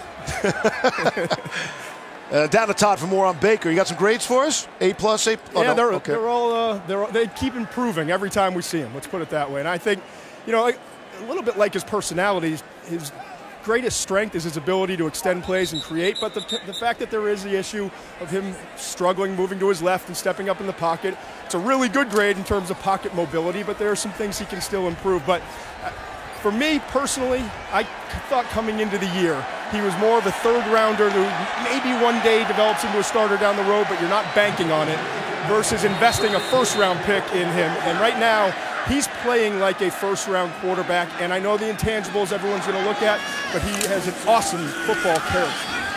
That's a big move from the 3rd round to a first-round pick. Trey Sermon is the ball carrier. And Todd, you still have him fourth quarterback coming off the board? I do, but the gap is closing almost weekly. I mean, the way he's playing and the leadership he shows and just the it factor that he brings. You know, Todd, there's no substitute for being accurate, too. And I feel like he's one of the more accurate quarterbacks in all of college football. You can't overcome that if you don't have it.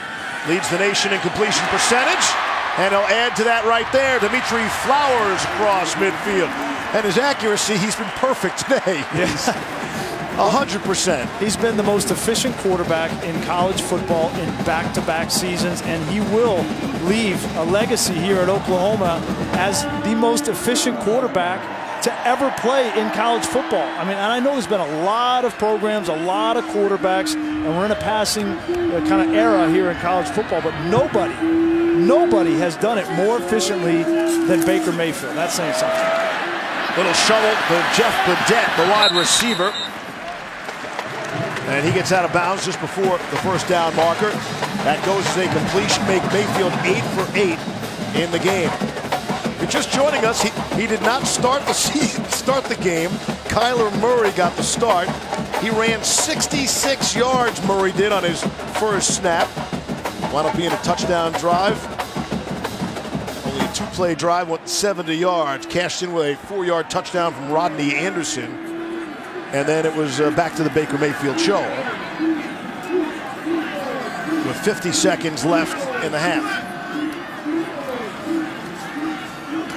Play fake. Mayfield wants some more. All sorts of time. Now he'll take a shot and throw back in the end zone. And it's knocked away. Mark Andrews had it, and then he did not. Elijah Battle able to knock it free. And that goes as the first incompletion for Baker Mayfield. Yeah, you can see Baker thinking through that play the whole time. He had plenty of protection, plenty of time, and thought he might give his big tight end an opportunity there. Had a chance. Good coverage by West Virginia.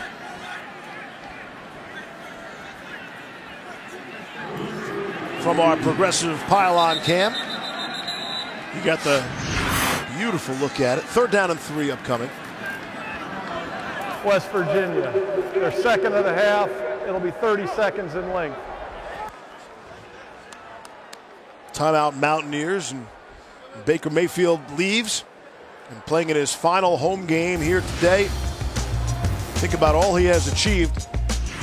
Dana Holgorsen said it seems like he's been around a decade. He has been around a long time, but putting up eye-popping, staggering numbers.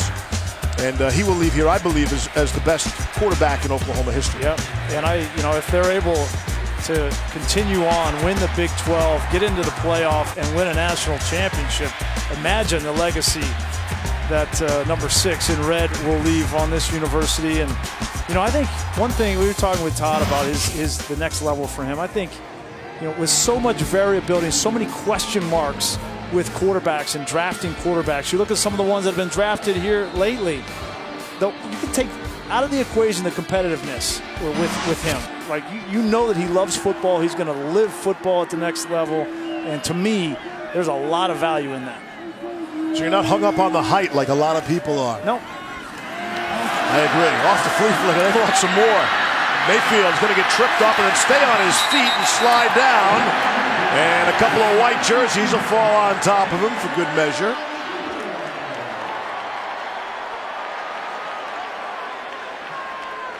They had a flea flicker and wasn't open downfield, and it's a great job, a great awareness from Baker Mayfield of not forcing the football. Here it comes back. Normally only have one receiver out. You see the safety running out of there, so just try to make something out of nothing. It's a 5-yard run on 1st down and 10. Mayfield will throw. And zips it in there to Mark Andrews. He'll move the sticks and start the clock again. Another 30 seconds here with one timeout. Sermon is stopped at the 22. And now they'll spend their last timeout. Yeah, Lincoln Riley wanted more out of that run right there. I think he might be kicking himself. Say, why did I call that run and force myself to call my last timeout? If you throw the football there or you get any kind of clock stoppage, you open up your inventory of plays you can call. Week 12 of the NFL is upon us. Make sure you're watching 10 a.m. Eastern here on ESPN, our Sunday NFL Countdown crew. All the early breaking stories, injury updates, and we'll preview each game right up until kickoff. Also streaming live on the ESPN app, and then cap off Week 12, the NFL in style. Marty and company will be headed for Baltimore. It's Monday Night Football, the Texans and the Ravens.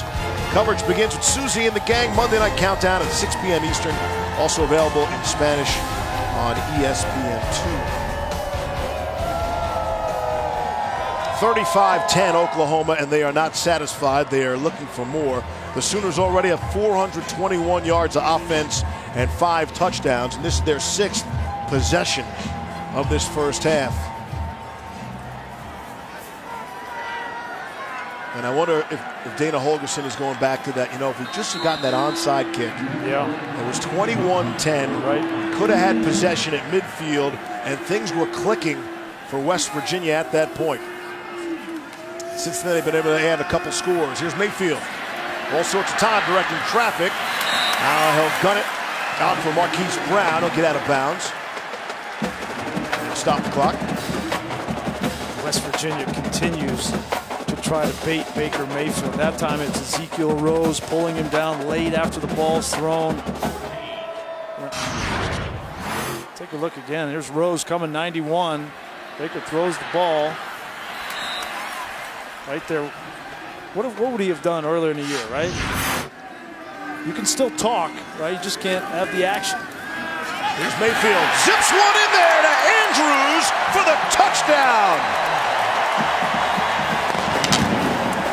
And I'm not sure that will add to the talking or quiet the Mountaineers. 2nd touchdown pass for Baker Mayfield, who's having himself a party in his final home game as a senior Sooner. 41-10 Oklahoma. Wow.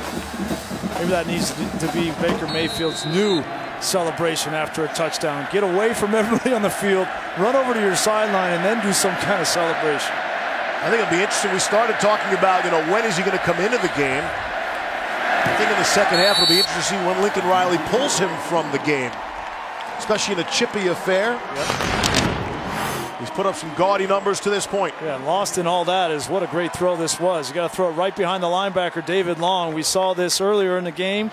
When you have play action, hard play action in a run game with Sting, and an accurate quarterback like that can throw the ball into tight windows, that is almost impossible to stop. And when you have a guy who's emotional and he can manage those emotions, still energize your team, that's the best of both worlds. He's emotional, and he's also honest.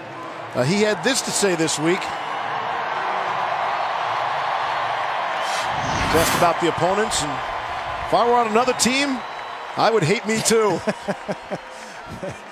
More so for his play than anything. Yeah.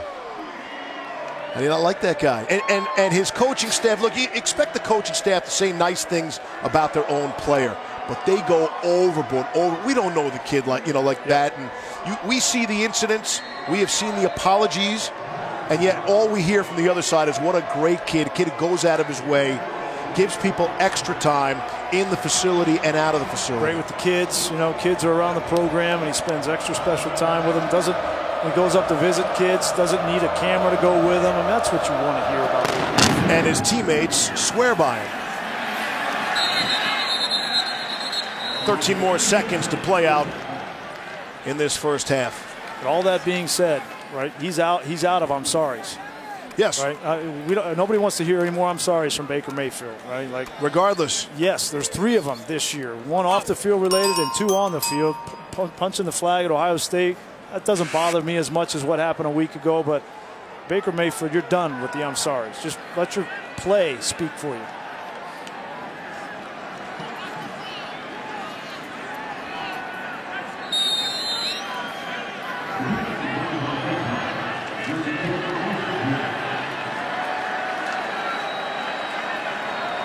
Chugunov and company could get in the locker. A bit of a low snap.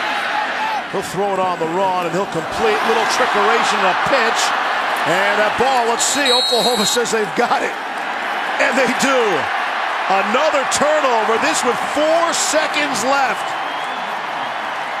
I mean, I credit West Virginia for trying things, but when they do, they're making it worse. Cornell Motley, I think, recovered that. Yeah, they tried the hook and lateral, and he laterals it to Jennings. He was going to throw it on the sideline. You saw Crawford, it was on the sideline. That was going to be a double lateral. So here's the first lateral to Jennings. You see Crawford over there to 25 on the sideline. And I mean, the hook and lateral itself is difficult to execute just because you're going to have guys grabbing on you. Two of them, I've never seen that before. Think Mayfield is going to take a knee? I don't think so. I'm going to try a field goal. Austin Seibert, his career long is 49 yards. This will be from 51 to really make West Virginia pay.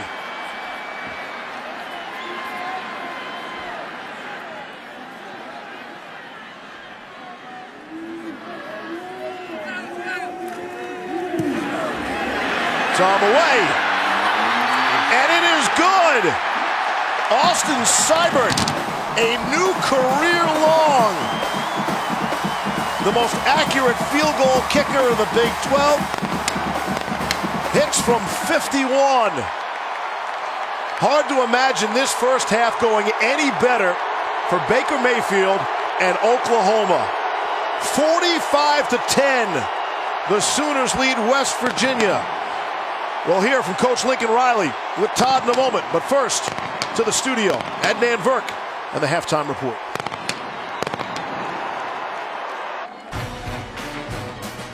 The National Championship Trophy, presented by Dr. Pepper, is on display here at Oklahoma. You're watching college football on ESPN, presented by PlayStation Vue. And if you saw us in the first half, you saw an awful lot of Oklahoma offense. The Baker Mayfield show. It started late, but when it started, look out, get out of the way. One of 18 seniors being honored, playing his final home game here today in Norman, and then got off to a hot start. Yeah, the question was, how is he going to respond to last week being suspended for the opening of the game and the captaincy?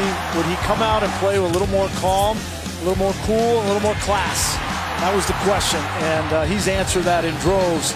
He's been a leader on the field. He's been a leader in breaking up some of these skirmishes in the first half, trying to be the voice of reason on the sideline at times. And I tell you, Steve, I've been impressed with the way that he's changed his behavior in just 1 week's time. Maybe the only question here in a 45-10 game is how much longer we see him, if at all. Especially when you consider Kyler Murray, who started the game at quarterback. On his first snap, he ripped off 66 yards up the middle, and they cashed in for a touchdown one play later. But he has no helmet, and West Virginia will get the football.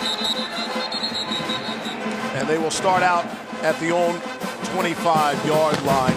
So much up for grabs still in college football when you look at the landscape. And maybe appear what's going on with Auburn and Alabama, by the way. So much going on. And here it is. You know, Oklahoma can't clinch a berth in the playoffs today. Baker Mayfield might be able to clinch the Heisman Trophy, though, today. Well, he's still going to have to play well next week, but certainly Baker is head and shoulders above the rest of the candidates, although I would put in my 2 cents for Kerryon Johnson, who looks like he's having a heck of a game in the Iron Bowl and laying it all on the line for his team. Deserves to be in New York. On first down and 10. Out to the 27-yard line, Justin Crawford picks up 3. You know, it's hard to say this game turned on that onside kick because it was already 21-10. But ever since that onside kick that West Virginia illegally touched, really 6 inches too soon, Oklahoma scored 24 unanswered points. And they lead 45-10. Chris Chugunov is the starting quarterback, but it's Kennedy McCoy out of the Wildcat who's done the bulk of the offense for the Mountaineers. Marquez Overton makes the tackle there. Chugunov is an interesting story because he replaced Will Greer. In case you missed it from a week ago, Greer, a gruesome injury, and brought into some talking about the attention of the play call itself on a 3rd down and 1. Instead of handing it off to, say, a Justin Crawford, for example, it was Greer trying to reach for the pylon, and busted up his finger. Had the surgery this past Sunday. He hopes to be back in maybe 4 to 6 weeks. They're trying to see if they can time up with their bowl game, but that is yet to be determined. Kennedy McCoy has first down yardage there, but Greer was having a phenomenal season for West Virginia. Yeah, 34 touchdowns on the season. He was dynamite, and this is the play that you mentioned. It was a fake, and I don't blame the play call one bit. These things happen. It's football. It's a physical sport. He gets his hand caught in the ground and broke that finger. And the good news is that the surgery was successful, as you mentioned, and he's got another season left. You know, he's obviously started his career at Florida and resurrected it here under Dana Holgorsen, and he'll be back next year. There's Chugunov down the middle of the field. It's a jump ball, and it's knocked away. David Sills was the intended target. Parnell Motley and Will Johnson had the excellent coverage for Oklahoma. David Sills was the beneficiary of that great year from Will Greer. He has 18 touchdowns, leads all of college football, and he's a finalist for the Biletnikoff Award, which will be awarded the first week of December. I think he's a real candidate. I mean, he obviously, James Washington from Oklahoma State as well in that list. That's Sills in motion. And they'll hand it off to Crawford, and he is taken down for a loss. Amani Bledsoe, and a flag comes late. Could be a face mask. And that seems to be everyone's indication. Yeah, that clearly looked like a face mask. I'm not sure why there weren't 2 or 3 more flags. Bledsoe got that right hand out on Justin Crawford.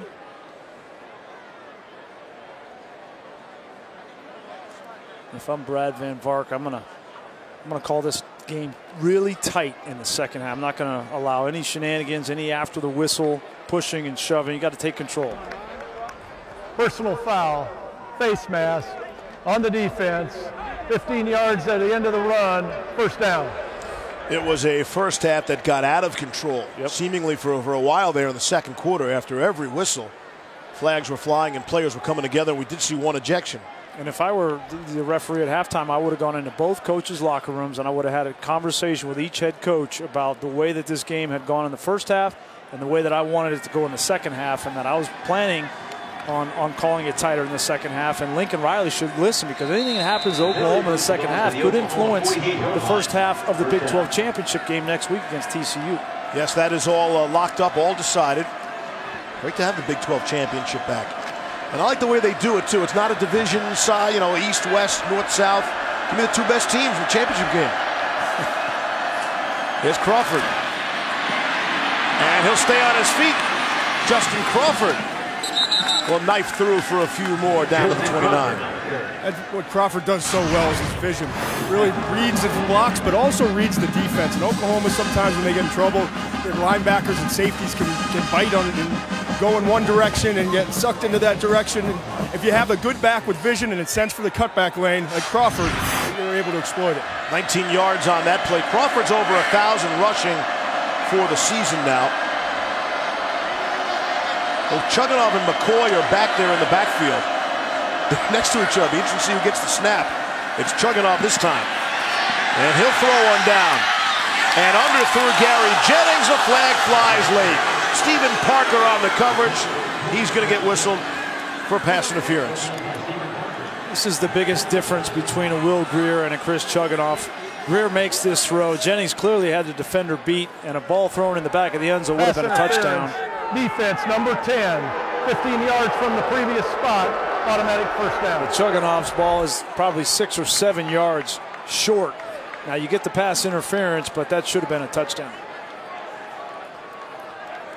Ball is spotted out at the 10.5-yard line.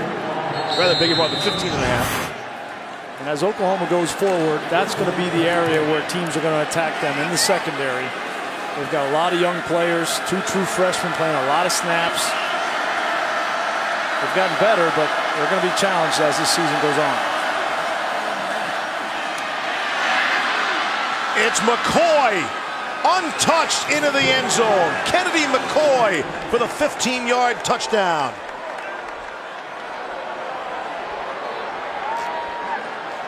Second touchdown of the game for McCoy as he creeps near 100 yards rushing. It's an interesting looking play there. It almost looked like McCoy halfway through his read was going to stop and throw the football.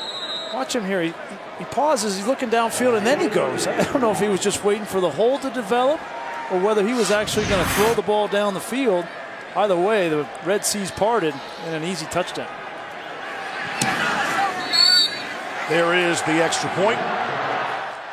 11:59 left here in the third. Things will look a little better now for West Virginia, aided by a couple of penalties. 45-17, Baker back when we come back.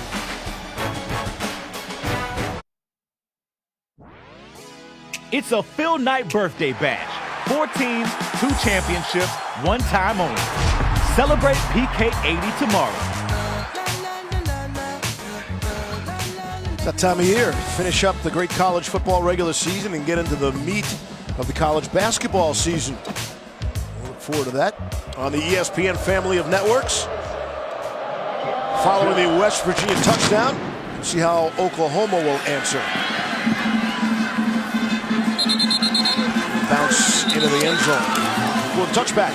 Everything seemingly working for Oklahoma here today. Yeah, but their favorite play, Steve, on offense is the counter, unquestionably. They love to pull Orlando Brown or Bobby Evans on one side and get Rodney Anderson into the second level, and then they add on top Dimitri Flowers. They've done this play all year to perfection. I think a big reason why Rodney Anderson has gotten more looks as this season has gone on is because of his patience on this play in particular, that counter play. Remember, early in the season, it was Abdul Adams, it was true freshman Trey Sermon, and Anderson has come on in the last month and a half of the season. Good story, too. He missed 2 years, one with a broken leg. He broke his neck another year, and finally, as a senior, he's gotten his opportunity to shine. Mayfield comes out firing and overthrows CeeDee Lamb. More on Rodney Anderson. Had the season-ending injuries. 2015, it was the knee. 2016, it was a neck injury. He was really a quiet, likable guy. And his parents say he's hilarious. I mean, How so? He's funny. He's just hilarious around the team, but you don't often see that personality out of him. Apparently here in Norman, his parents actually own a gourmet popcorn store back in Katy, Texas. Look at you. You got all kind of research. He's cracking. That is 45-17. Here's Mayfield to throw. And they look for more. That stops the clock, the incompletion. Over the head of Marquise Brown. So talented. And, you know, with all these coaching names popping up, how smart does Oklahoma look right now for locking up Lincoln Riley when they did? Yeah, you know, I think you got to give Bob Stoops some credit, too. I mean, Bob Stoops is Oklahoma through and through. And he was a big reason why Lincoln Riley is here in the first place. And I think Bob Stoops realized for the good of this program going forward, for the next 10, 15 years, it was the right time to step aside and allow Lincoln Riley to assume the leadership role here, because other programs would have been coming. They would have been beating down his door. On 3rd and 10, Mayfield fires and completes. Grant Calcaterra, his first catch, and there's a first down for 15 yards. Checked him into that play, too. Pre-snap. You see him do a lot of that, Todd? I haven't seen a ton of it. No, not a film. ton, but I happened to notice that one because at the last minute he motioned to his receivers and checked out of whatever they had, and clearly he knew what he was doing. That's the one thing we don't talk a whole lot about with Baker Mayfield is managing protections at the line of scrimmage, getting in and out of the right plays. But I asked Lincoln Riley about it when we were here a month ago, and he felt as comfortable with him as anybody he's ever had in checking plays. Mayfield off the play fake, throwing, and again it's Lamb. They love CeeDee Lamb, a true freshman. They have so many talented people at the skill positions here. The game plan for Lincoln Riley in the second half is come out, get a stop on defense. Well, that didn't happen, but if they score on offense, I'm taking the starters out of this game. Gain of 11 on that play. Lamb had 9 catches, 147 yards, and 2 touchdowns against Texas Tech when we were here last time. Put on quite a show. He's got 4 catches for 92 yards so far here today. On the ground is Sermon staying on his feet, the first down and then some. Kaiser White bringing him down. And not until it was too late, gain of 16. We just talked about that counter play. Take a look at big Orlando Brown. He just swallows people. And then Bobby Evans throwing people on the ground. I mean, this offensive line is playing with attitude here. And that's great. You know, I love seeing that. If I'm Lincoln Riley, I know these guys are on the edge. I want to get one more touchdown drive, and I want these guys on the sideline. Toyus Avery is being attended to for West Virginia. Coming up tonight, Clemson and South Carolina. One of the great rivalry games all across college football. Man, South Carolina could really do a number on the Tigers tonight. That'll be fun to watch. The game known as the Palmetto Bowl. They're meeting for the 109th straight season. Second longest uninterrupted series. Minnesota-Wisconsin is also playing at this hour. Not nearly as close. That matchup is the longest. You think about Clemson, South Carolina tonight. Well, if you're rooting for chaos in college football, you're rooting for South Carolina, because if Clemson goes down and then they have 2 losses and end up beating Miami in the ACC championship, see ya. You'd almost say the ACC's out. Yep. And now you got to bring back the Pac-12 conversation. That's amazing. Yeah, it's Ohio State with 2 losses. It comes back potentially in the conversation. Even at TCU, if they're able to somehow find a way to beat this juggernaut in Oklahoma next week, could be back in. Play fake. Mayfield will throw. And underthrew his intended target, Marquise Brown. Elijah Battle was with him. There is a flag, as you might expect.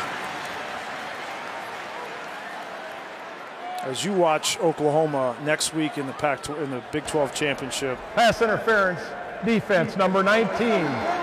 15 yards from the previous spot, automatic first down. Battle doesn't even turn his head.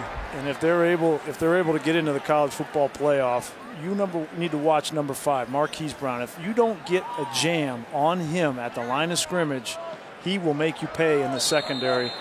I'm not sure why teams aren't coming up and jamming him. He's not real good at getting off the line of scrimmage with physical corners. But if you let him run, he'll make you pay. It's only 162 pounds. First down and 10. Abdul Adams has checked in for the first time. And Mayfield to throw. Finds his man in a seam. It's Calcaterra for the touchdown. Grant Calcaterra. 3rd touchdown of the season for the true freshman. And man, the Sooners move up and down the field at ease. And it's because all elements of this offense fit together, Steve. The run game fits with the pass game. You're going to see hard play action away, and that affects the linebackers. And you insert Andrews and Calcaterra. Calcaterra is basically a tight end, but you insert those guys in the seam while you're affecting the underneath coverage with that play action, and it's impossible to stop. 8 possessions, 7 ending in touchdowns. Even the one field goal was a 51-yard field goal. I mean, it's an amazing day, and there's more to come for Baker Mayfield at 4th-ranked Oklahoma.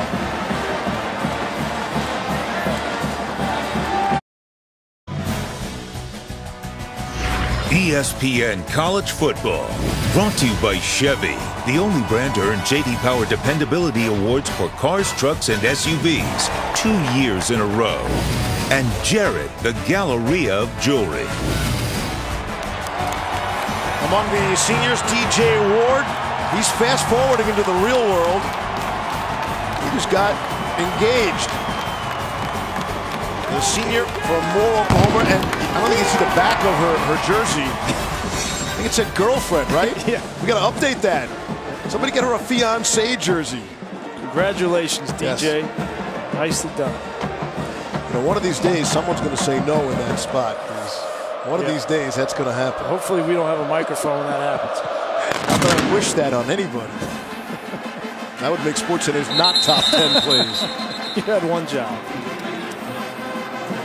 Oklahoma TCU, they're going to get together next week in Arlington, Texas, the Big 12 championship game. They met in the regular season November 11th. Rodney Anderson, 290 yards from scrimmage and 4 more touchdowns like he has today. 5th-ranked Sooners top number 6 TCU 38-20. Baker Mayfield threw for 333 yards and 3 scores and ran for another 50 yards.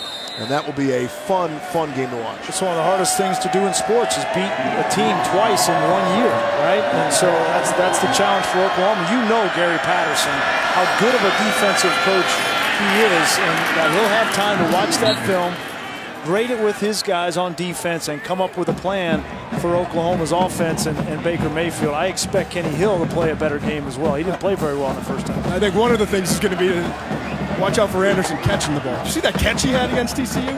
Yeah. He had about over 100 receiving yards and 2 receiving touchdowns. That, to me, showed the versatility and his potential. 2nd down and 1. On the ground to Crawford. I think they're going to give it to him. The 1 yard where they spot it, and that'll move the chain. Speaking of TCU and Gary Patterson, congratulations. Got a 2-year contract extension. And in this time of craziness with the coaching circles, people being fired instantly, speculation about firings, some based on today's game even. I mean, it's the coaching carousel in college football is nuts. That was a preemptive move there by TCU. Everybody starts to talk about Gary Patterson and the different jobs that come open, specifically in the SEC, whether it's Tennessee or others. And nice job of them by locking him up for another couple of years. On 1st down, it's Kennedy McCoy. Let's talk about Gus Malzahn. Well, that's just great. I mean, that's a product of the fan base and the expectations at Auburn that you have to win every single year. And he hasn't done well the last 2 years. And then every time they lose a big game, everybody's saying, well, that we need to get somebody else in here. So finally, he says, well, wait a minute. If you guys don't want to, wed me long term, then I'm going to go somewhere else where they do appreciate it. And it sounds like they appreciate him at Arkansas is what it sounds like. And they've got some money to spend. Here's Kennedy McCoy again, the ball carrier. Take some people on. Kenneth Murray among them. We got a shot at Dana Holgorsen for the first time on the sideline in the Sans headset, which is kind of an odd sight. Not attached at all in any way. It's not been the kind of year that Dana Holgorsen was looking for, but he's made some changes. He turned over the play calling duty to Jake Spavital. I thought it was the right decision as we started this year with Dana Holgorsen. He's taken more interest in special teams and managing the game. He's too good of a coach not to get this West Virginia team back where they want to be next year. Out of the Wildcat, what else? Kennedy McCoy. He rumbles down. Motley grabbed him, or else he would have gone the distance. This offense for West Virginia kind of reminds me of Baylor a year ago. Remember, they had all of the injuries, and there was nobody left to play quarterback, and they just had to bring in a receiver and run the Wildcat. They almost beat Texas doing that, and that's kind of where West Virginia is offensively with the injuries at quarterback. Kennedy McCoy has been the offense, 126 rushing yards on 15 carries. Back to Crawford. Going to bring up a 2nd down. Is that interesting to you? Does that mean anything to you? You see Dana without the headset on the sideline? Yeah, I mean, I think they're down 52-17, and he realizes it's not about strategy right now. It's about how do I keep my team? How do I keep them from doing anything they'll regret here in the second half? And how do I build for the future? They're going to have some time to practice for a bowl game, and you want to make sure that he's continuing to build the psyche of this program. Took the play clock all the way down, and there's Crawford inside the 15 now.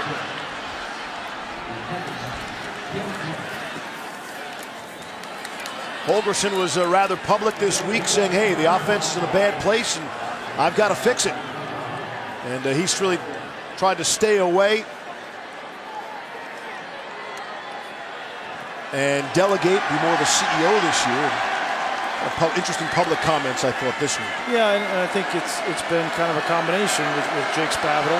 Jake Spavital is an excellent football coach, and he wasn't brought here just to be the yes guy to Dana Holgorsen, right? If Dana knew the only way he was going to get Spavital to come to West Virginia was to give him full control of calling the plays, and there is no question who's in charge of calling these plays, and it's Spavital. Spavital's in his 2nd stint at West Virginia. He's coached Davis Webb at Cal. Johnny Manziel was there for him at A&M. And in his first stint in Morgantown, he had Geno Smith as his quarterback. Martell Pettaway was the ball carry, got his first touch. And they go right back to Pettaway on 2nd down and 6, bring up a 3rd down and shoot. Not only Geno Smith, but he was also one that recruited and coached Kyler Murray his first year at Texas A&M. And Kyler Murray now at Oklahoma on the other side of the field. So one of the better coordinators and quarterback coaches in college football, in my opinion. West Virginia's goal, we saw them in the opener, all along was, hey, let's play a 13th game. They were obviously hoping it was a conference championship game, but it will be their bowl game. It will be their 13th game.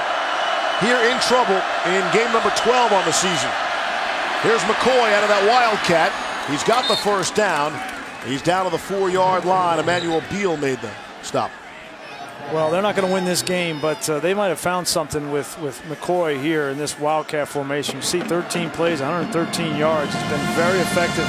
It's been their most effective offense today, and no matter what happens the rest of this season, I think you're going to see that true sophomore Kennedy McCoy and a Wildcat package as a part of this West Virginia offense next year. We've got 233 rushing yards here today so far. On 1st and goal, here's McCoy.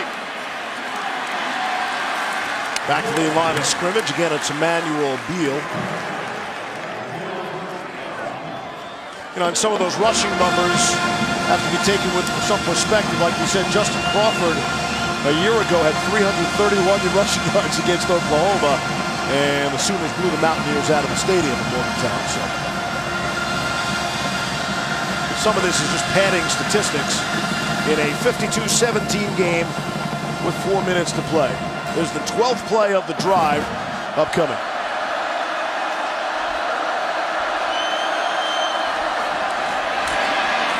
It's McCoy all day long, and no signal yet. Well, I thought he got in. Great effort by McCoy. He did. Yeah, you were right. Touchdown, West Virginia. It's Kennedy McCoy. Watched at the end here. There's no give up in number 4. Pushing that leg drive. McKivitz coming off. Josh Sills, a left guard. You got to see the look that Chugunov gives the official running in from the sideline. Like, can we get some kind of signal? Which is how I was feeling for a second. It is a touchdown for West Virginia. And again, it'll look better in the box score tomorrow. At 52-23. Hey kids, what's a box score? You can Google that too.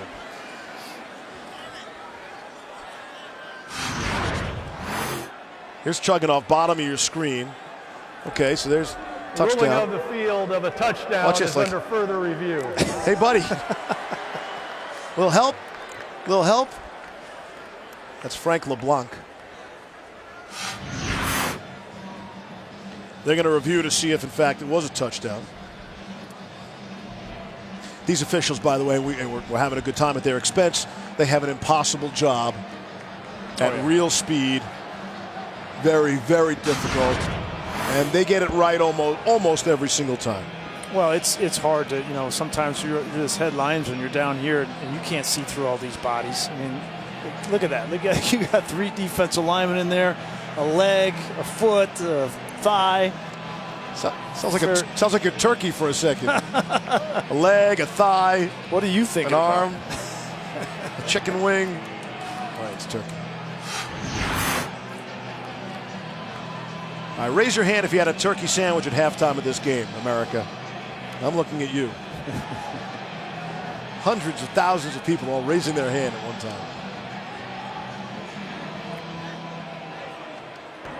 After review, the ruling on the field of touchdown stands as called.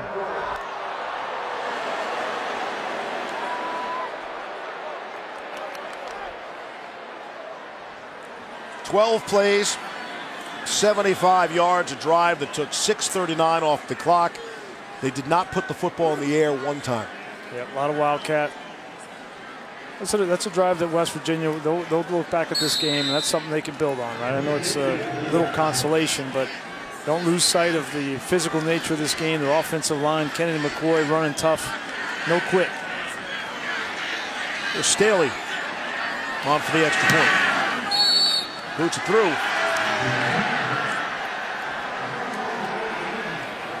52-24, 3.5 to play in the third. Have to wonder if Baker Mayfield's afternoon is done or not.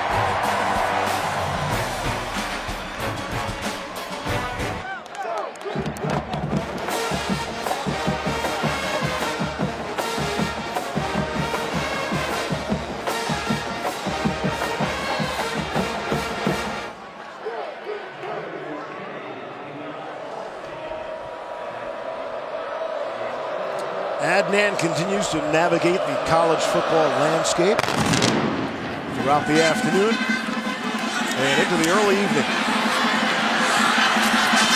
Marcellus Sutton on the return. Out to the 40-yard line. Take a look at our Buick Drive recap. Really just about every single drive resulted in a touchdown for Oklahoma.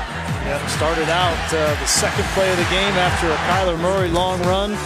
It's been the Rodney Anderson show. 4 touchdowns on the day for him, over 115 yards on the ground. And it's been that counterplay, and this offensive line up front for Oklahoma deserves a lot of credit. They came out ready to play. Even though it was chippy in the first half, they kept their cool and they were able to establish the run game, and that's been the difference so far. Austin Seibert is the kicker for Oklahoma. He's also their punter, and we have not seen him punt here today. 8 possessions, 7 touchdowns, 1 field goal, and this is how Oklahoma opens possession number 9 with a Trey Sermon run for first down yardage. I got to be honest, I'm a little surprised that Baker Mayfield's still on the field, although Kyler Murray now coming on the field, and I think they just wanted to give him an ovation coming off.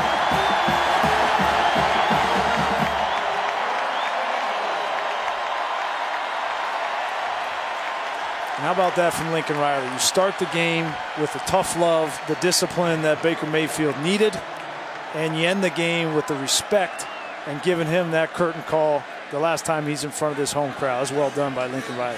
It's a guy who's paying attention and detail-oriented as well. Here's Trey Sermon. Oh, takes a big shot. Kaiser White has not given up. White continues to bring the lumber for West Virginia.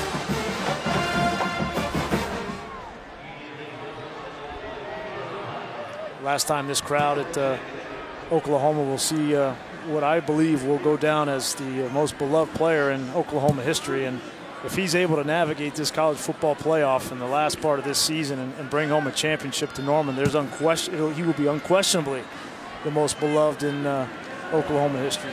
And they've been playing football around these parts since 1895. That's a long time and a lot of players. Quick screen out to Trey Sermon from Kyler Murray. Reese Donahue made the stop for West Virginia. And quiet applause by Baker, Todd. We're just kind of watching the last couple of days and all these teams that are in the playoff losing or getting challenged, and I just started thinking about it. Defensively, clearly Oklahoma is getting better. They're not great, but there's probably not a better unit that will be in the college football playoff than the Baker Mayfield offense for Oklahoma. This is probably the one team I would least want to see to face it if I was another coach in the playoff. I think you're right, Todd. I mean, there's unquestionably no better unit. I look at Auburn defensively; they're got better, but this offense explosive. Miles tees down the sideline. Did he get there? He did. Touchdown. The players change, the results are the same. Sooners score again. Kyler Murray to Miles Tees.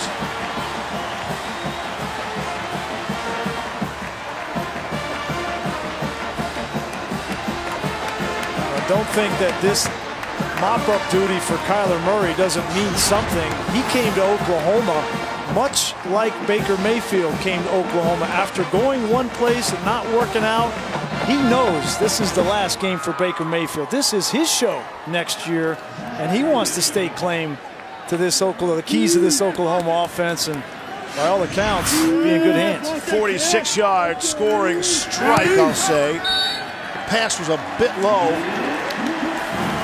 Tees did a good job to bring it up.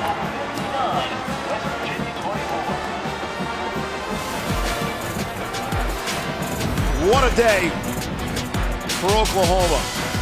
Want to see a relationship between quarterback and head coach? Does that look like Favre, or does that look like Favre?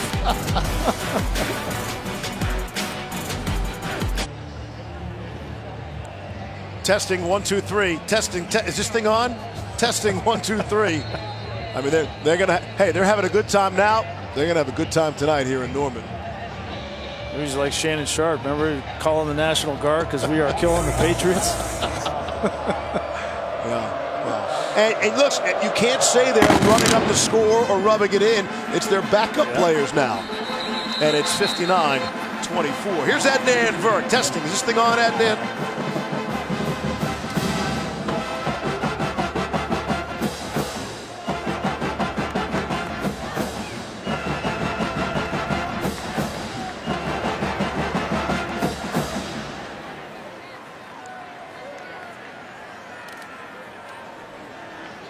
Adnan, thank you. Oh, that would be a huge blow to Auburn. They seems like they're going to potentially win that game, but they go to the next game against Georgia without Kerryon Johnson, who's such a big part of their offense. And Cam Martin, their other running back, just got injured too. Imagine that if you can hang on and win that game and lose two key players like that.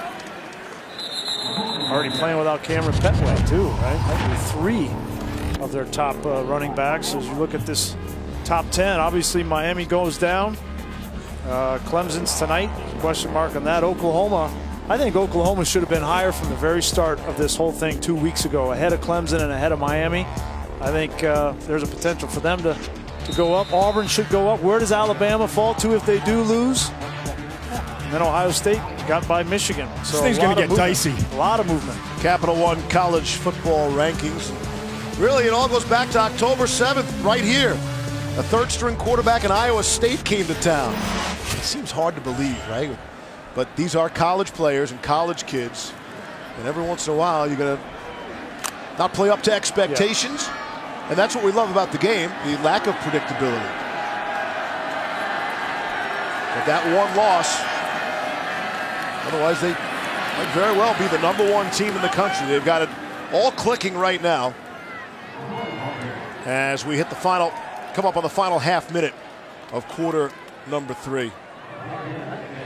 Mike Stoops said, you know, our defense is playing better. And he gets, it's an easy target, the defense at Oklahoma. You're in the Big 12, right? The offense is always putting up big numbers.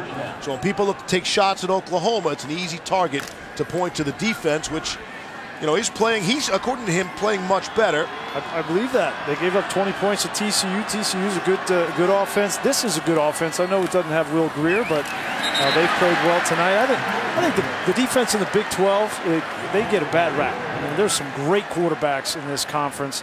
I think the defenses in the Pac-12, for instance, are worse than the ones in the Big 12. But all they got to do is, 30 points a game, because your offense is scoring 45 a game. To me, that's going to be good enough at the college football playoff level. 3 quarters complete from Norman. Oklahoma leads West Virginia 59-24.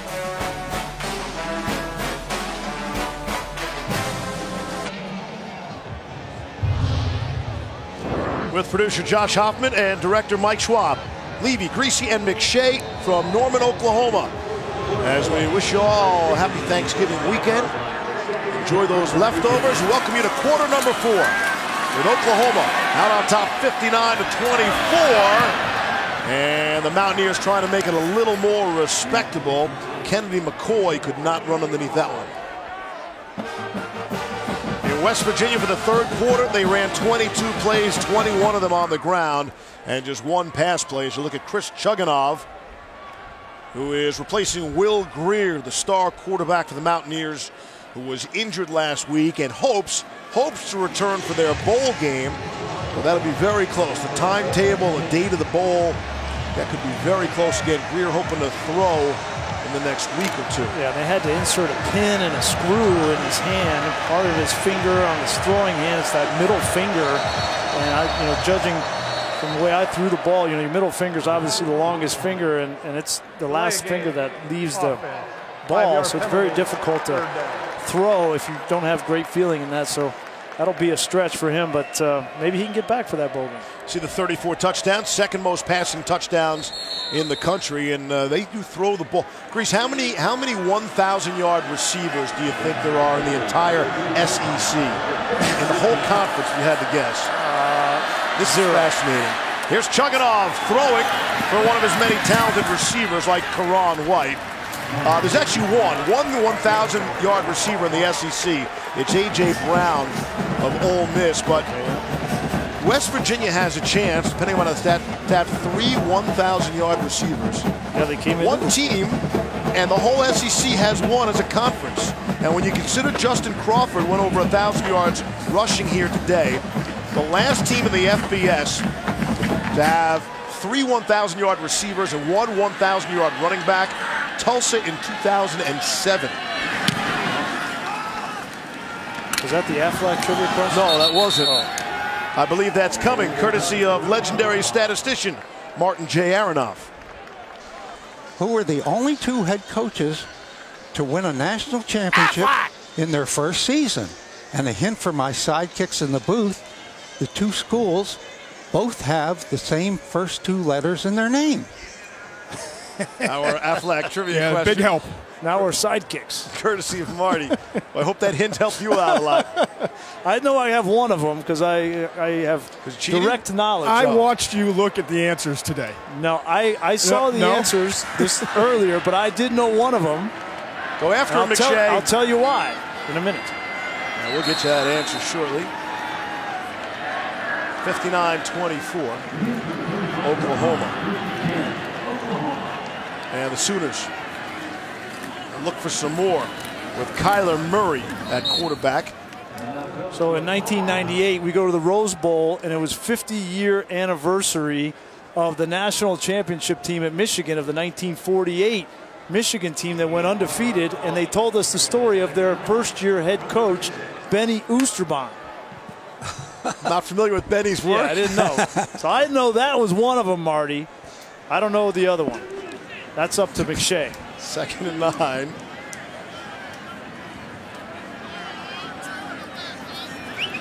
We'll get that answer. America patiently waits.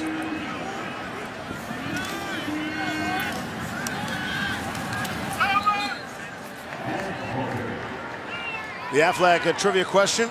We asked who are the only 2 head coaches to win a national championship in their first season.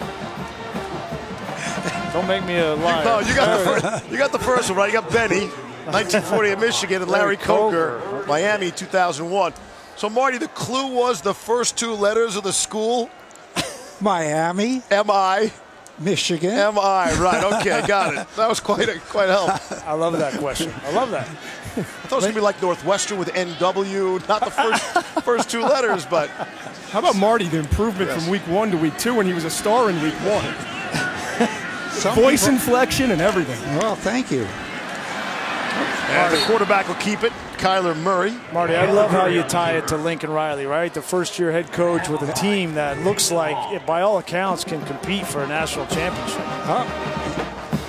They're playing as well now, I think, as any team. Some people thought I worked that 1925 game with when Benny Oosterbaan was an All-American, played against Red Grange, but I wasn't quite there. Benny Oosterbaan. It's O-O-S-T-E-R-B-A-A-N. Don't cheat him out of that second A. Marty Aronoff, you can tune in weekly to get his Aflac trivia question and answer. West Virginia will get the foot back. Sills on the receiving end there. See how much closer the Mountaineers can make this game.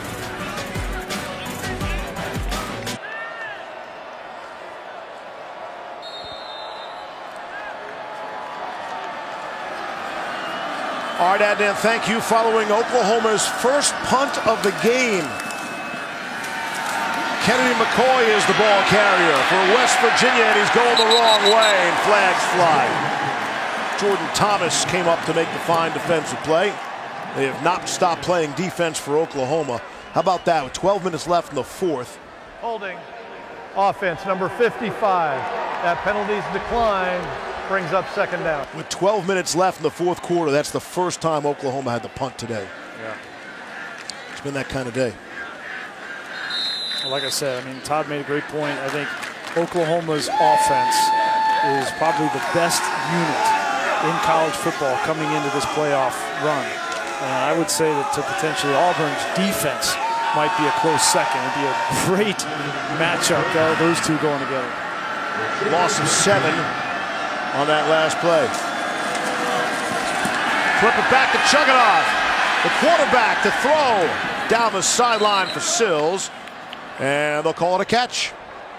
Said he was inbounds. David Sills. Sills is a great story, isn't he? The early commit to SC and early, 13 years old, seventh grade. But you know, it was funny talking with Dana Holgorsen. He said he had everything you wanted in a quarterback: the leadership, the toughness, the smarts. He just couldn't throw the ball. And so he transferred. He wanted to live out his dream. Went to El Camino College, and he recruited him to come back to play wide receiver. And he's had an unbelievable season for Dana Holgorsen. I respect the way Sills went about it, and actually Coach Holgorsen did handle it perfectly as well. 2010, there he is. Got the phone call. Lane Kiffin was the coach at USC at the time. And then played quarterback, then moved to wide receiver in Morgantown. 7 catches, 131 yards. One more kick at the can to try and be a quarterback at El Camino College. And then he comes back and he leads the FBS in touchdown receptions with 18 entering the game. And Holgorsen said, look, you can't play quarterback here, but you can play wide receiver in the NFL if you come here. And these things tend to work out. Nice grab and good play by Jennings to hang on. And there is a flag on the field. Todd, you got a thought on Sills? I think he's playing well enough that you got to give him a shot. I mean, I don't know that he's going to be the first few rounds. Personal foul, hands to the face, defense, number 55. That 15-yard penalty will be added to the end of the run, first down. He's 6'4", he's over 200 pounds. He's done a great job of improving as a route runner, and he's really good when the ball's up in the air. I think quarterbacks, general managers love the fact that he was a former quarterback, right? And that he knows offense, knows structures of defenses. And if you got good hands and you can think, you can play in the NFL at receiver. Sills and Jennings are both juniors. Karan White is a senior out of that great White family that has just supplied West Virginia with talent for years. Chugunov, throwing, end zone, tipped and knocked away. Sills and Jennings were in the neighborhood, knocked away by Robert Barnes. And there are more flags on the field. Personal foul, hands to the face, defense, number 72. 15-yard penalty, automatic first down. And the chippiness continues, the rough stuff. Well, that's back-to-back hands to the face on Ken Mann and now Amani Bledsoe. We've seen Bledsoe involved.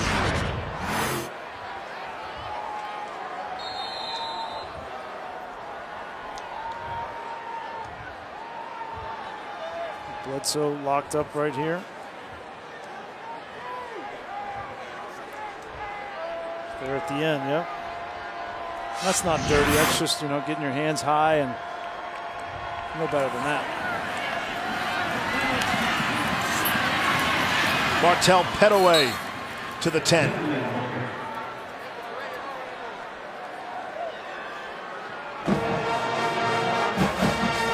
It's been a wide receiver dominated offense the last 3 games for West Virginia.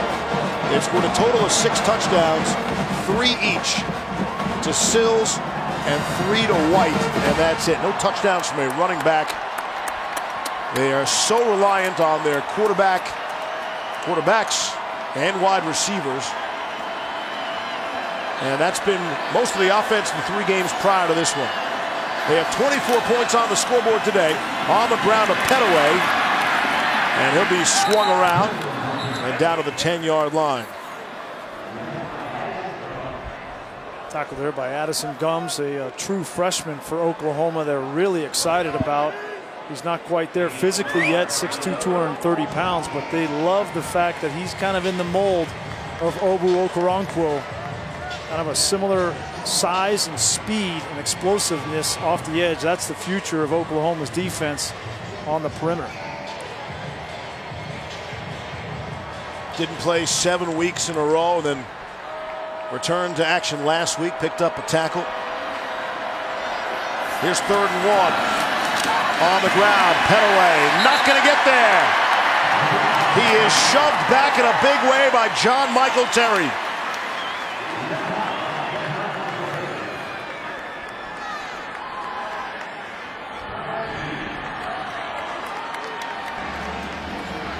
Fourth and 1 at the 10. If this is all the backups, reserves for Oklahoma up front going against the starters for West Virginia. If they can get a stop here, they'd be really fired up. Holgerson's got the headset back on. Here's 4th and 1. Handed off to Kennedy McCoy. Let's see where they mark it. It'll be very close.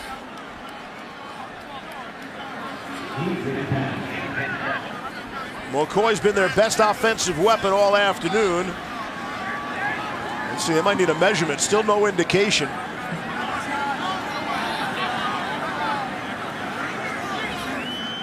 Yeah, they're going to take a look. That's on us. We talked about the skill set of Addison Gumps and the speed, but a little light. And when you get inside here in power football and he's trying to blow up a power play in short yardage, he got pile drive.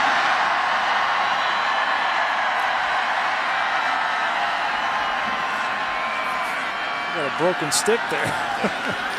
They're not cheering for the first down. They just flashed the Auburn score, the Auburn-Alabama score up on the scoreboard here. See, these fans are smart. All those chants around and signs around the country, we want Bama. Although I don't know. And if you want some chaos, exactly. We've got some college football chaos. I don't feel like that's chaos. I think that you could see that coming. The injuries to Alabama at defense. No, the chaos, what it means to the rest of the country. Yeah, well, it just means that Alabama is now going to be a problem for these 2-loss conference winners. Throw and no catch. Sills couldn't haul it in with Jordan Thomas on the coverage. Looks like they're going to get maybe a push out. Look like a push in the back. Sills is 6'4", and when he pushed off. After the play was over, unsportsmanlike conduct, defense number 7. Penalty will be half the distance to the goal. Automatic first down. That's number 7's first unsportsmanlike of the game. That's just standing over. Yep. He's had a really tough year, let's put it that way. This is a guy 2 years ago we were talking about as potentially a first, second round draft pick, and he's struggled the last couple of years. And now he's in with the backups late in the game. Doesn't want to be in this situation, but didn't do all the little things that he was supposed to and wound up getting benched for a freshman. Yeah, he got hurt too, had to deal with the injury, and now he's having to fight his way back. That's what Mike Stoops told him. Third Oklahoma penalty this possession. It's Pettaway, the ball carrier. But that's not the way to work your way back in, is to get over top of somebody and taunt him like that. Now, Sills has made some plays in this game. He's made some plays downfield on Oklahoma, so maybe it's a little bit of frustration on Jordan Thomas' part.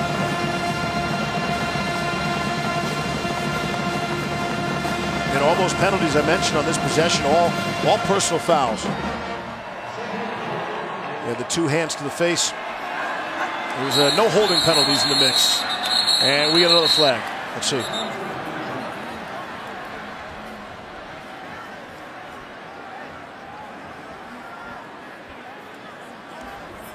Illegal snap, offense number 79. 5-yard penalty, second down. Matt Jones is the center. An offensive line that's allowed the fewest tackle for losses in the conference. Trying to do their best here today and inch closer to another score and to make this final score a little more respectable. Second and goal now. Chugunov is split out to the left, top of your screen. Here's McCoy. A yard or two. And the clock will wind. John Michael Terry in the middle of it all for the Oklahoma defense. We'll talk about a full plate Thanksgiving. Kennedy McCoy has rushed 25 times in this game. I mean, he has had a heavy load with no real passing game to speak of from Chris Chugunov. It's all been on Kennedy McCoy. He's going to be sore after this one. Has he thrown the football once from the Wildcat? I don't think he has. No. So, I mean, defense knows what's coming. Oh, yeah. And I really haven't been able to stop him. You think just to mix it up, you'd throw it one side of the Wildcat. Here's Chugunov throwing, and it is knocked away. Karan White had it in his hands and could not hang on. And that true freshman that has beaten out Jordan Thomas that Todd McShay was talking about, Trey Brown, makes the play. Great play here by Trey Brown. First of all, not to get pass interference called. It's very difficult to come from behind, and he waits till the last minute. Karan White had his hands on the football, and they teach you then to play through the hands to the ball. That was well done by Brown. Mentioned the White family, and so many of the Whites, 3 of them at least, have gone through West Virginia. They've got a nephew who's in high school, and he might be on the way. Talented family. Timeout, Oklahoma. Their first of the half. It'll be a media break. And we are members of the media. We'll take it with them. ESPN College Football is presented by PlayStation Vue. Watch the biggest moments in sports. Try it free today. And in part by Jiffy Lube, proudly pouring Pennzoil Synthetics. Happy to welcome back our long-lost friend, the Big 12 championship game. Last time they played it was 2010 in Arlington. Nebraska's last game of the Big 12 before departing for the Big 10. Landry Jones threw for 342. The Sooner defense sacked Husker quarterback Taylor Martinez 7 times. Sooners came back from 17-0 deficit to defeat Nebraska 23-20. And they'll play the Big 12 championship game next week, Oklahoma against TCU. 4th and goal from out at the 8. Chugunov the throw off his back foot, looking for Sills, overthrows him, and they will turn it. Oh, wait a second, there's a flag. Chance Sylvie was on the coverage, and Lincoln Riley saying that's uncatchable. I think he's got a point. That ball went out of bounds. The universal sign for uncatchable. Pass interference, defense number 28. The ball will be placed at the 2-yard line, automatic first down. 4th penalty on the Sooners on this drive. Take a look. Is Sills able to catch that football? There's no chance. I think it's a ticky-tack call, even if it was close. It's a bad call on Yep. Sylvie. I think he's got an argument. I think he's got a case. Let's settle out of court. On another wild college football Saturday. It's pretty wild college football Friday, too. It's the definition of college football. It's wild. Saw number 2 go down in Miami yesterday. And number 1 Alabama today. Here's 1st and goal. Gonna throw for it, back in the end zone. No! Trevon Wesco caught it, but he was clearly out of the back of the end zone. 2nd and goal. We've seen 2 nice plays from true freshman Trey Brown. This time he reacts. Got fooled with the fake, and number 6 here sees coming back. Don't ever give up on the play. If he doesn't come back and push the tight end out of the end zone, that would have been a touchdown. Those are going to be 2 plays that Mike Stoops, defensive coordinator, gives a little bit of praise to the true freshman, and probably why he's seeing more snaps. Bring up the 14th play on this drive. On the ground. Head away. Touchdown is the signal. And the score.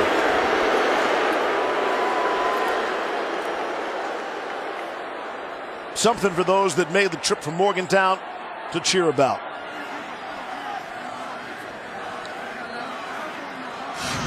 Take a look from the Progressive pylon cam. Starting offensive line for West Virginia still in the game, going against some of the backups for Oklahoma, and finally pushed through with Pettaway. 72-yard drive. Takes 6 minutes, 17 seconds off the clock. Pettaway cashes in. Extra point is through. So it'll be look a lot more respectable when they talk about this game and the rivalry next year. 59-31.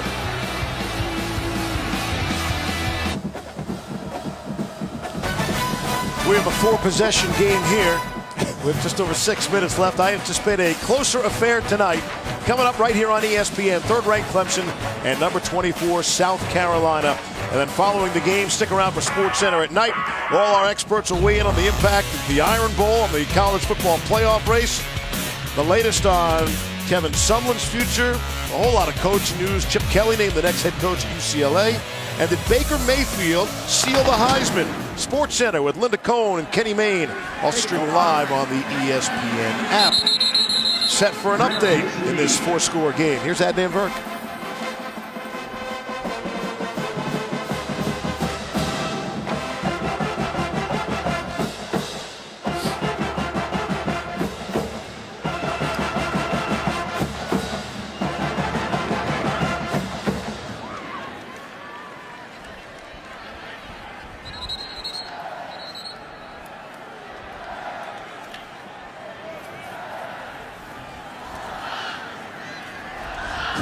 I think we're going to vote for Oklahoma. Yeah, even Adnan's throwing a little shade on Oklahoma. Yeah, I think Oklahoma's the best team in the country. Of course, from our perspective, we're in the building still, and it's 59-31, and it's not nearly that close. Do not be fooled by the score. With 6 minutes left, Kyler Murray started the game at quarterback, and he will finish it. Abdul Adams is the ball carrier down the sideline, and we'll see if they get a bit of a face mask there, as Kenny Robinson was able to run him down.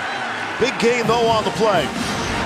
Boy, Abdul Adams, he was the man early in the season for Oklahoma, and he's kind of become the 3rd guy behind Rodney Anderson and Trey Sermon, but he wants people to remember that he's got some talent, too.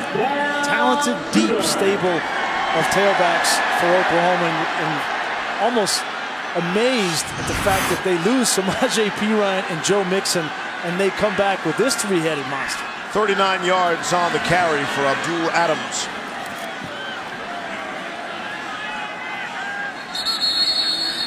At the 36, and let's see. Timeout, Oklahoma. It'll be a media break. Oklahoma takes a timeout for some reason. They're leading by 28 with 5.5 to play.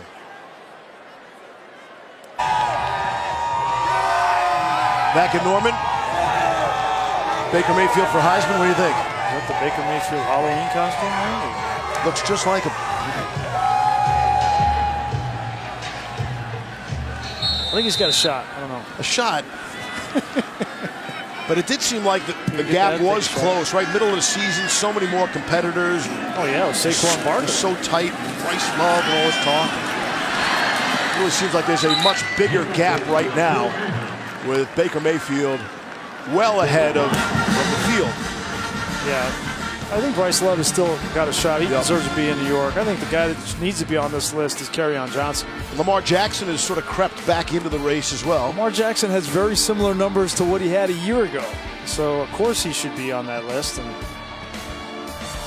some of it has to do with the competition. And Mayfield's having an epic season. Yeah, it's his to run away. It's his. Yeah. You just wanted to stop him there, put a period on his sentence? Done. On 2nd down and 7. On the ground to Adams. Out to the 30. I mentioned earlier that he might be the only guy that has finished in the top 4. I was incorrect. There's actually been 4 others. Mr. Inside and Mr. Outside with the Army cadets in the 40s. Who was inside? Glenn Davis, get it right. All right, thanks. And then Doak Walker and Herschel Walker. But that's an esteemed list to add Baker Mayfield's name. Quite a legacy. 3 finishes in the top 4. They all won it. They all won the Heisman at one point in their careers. And so Baker would be up for it for a 3rd time, having yet to win it. Maybe this is his year. Might be his year. Might be the Sooners' year. First down of the clock will continue as we get under 4 minutes to play here in the 4th quarter. Ben's been pushing this number on me. Last time number 1 and number 2 lost in the same week this late in the season. You have to go back to 2007. These West Virginia Mountaineers, they lost to Pitt. Yeah. And Missouri fell to Oklahoma. Sam Bradford at quarterback. So it doesn't happen that often, but a lost weekend for the top 2 teams, and be interested to see what the shakeup is. Tuesday night becomes really must-see television now. You're dying to see how they seed out the top 4 teams. Could Oklahoma go from 4 to 1? Absolutely. I've had Oklahoma at the top. Here's Murray with speed. They should be number 1. I mean, they have done everything they could do, and they've done it in impressive fashion. And I don't think there's any question. I look at the other teams. Clemson, obviously, is the other team that has the right to that number 1 spot, but Clemson has not looked good in some of their wins. This is a more impressive team. We've done 2 Clemson games this year. We did Clemson against Auburn, and then we did them a couple of weeks ago. This team and Baker Mayfield is the big reason why I would have them number 1. You dropping Miami right out? Yeah, Miami's out of the top 4. Out of your 4. It's Abdul Adams, the ball carrier. Brian and Todd have weighed in on their new top 4. And Grease has Oklahoma at 1. McShay has them at 2. Well, these are where we think that it's going to wind up in the end, right? As of now, taking into account these results. Well, I might have the wrong assignment then. That's what I said last week. I'm looking forward, and I'm thinking if Clemson goes and beats a team in Miami, it's probably going to be in the top 6. That they'll wind up at 1, and Oklahoma at 2. I know this, that yes, tell me. Auburn, while it was a great win today, they have some issues at running back. If Kerryon Johnson didn't look like he was going to be able to come back anytime soon, and Cam Martin goes out with an ankle, already missing Cam Petway, that might be an issue against Georgia. Grease, that knocks. Georgia wins that SEC championship. It knocks out Auburn because they have 3 losses. Yep. And you can't put Bama in over Auburn with the 1 loss because they just lost to him. So that then opens things up for some other conferences, a team like Ohio State, if they are able to beat Wisconsin. Or bring back the West Coast. Oh, Notre Dame. Notre Dame's definitely in it. Notre Dame, if SC, Georgia being in, right, you wouldn't have been able to put Notre Dame in if Georgia was sitting there at 5 because of what Georgia did to Notre Dame. So it helps Notre Dame as well. 3rd and 2. Looking to crack 60. All sorts of time for Murray. Back of the end zone and a flag. 2 flags. Kaiser White on the coverage. I'll say this about White. He has played hard. Yep. Kaiser White plays hard from start to finish. Actually, 3 markers down.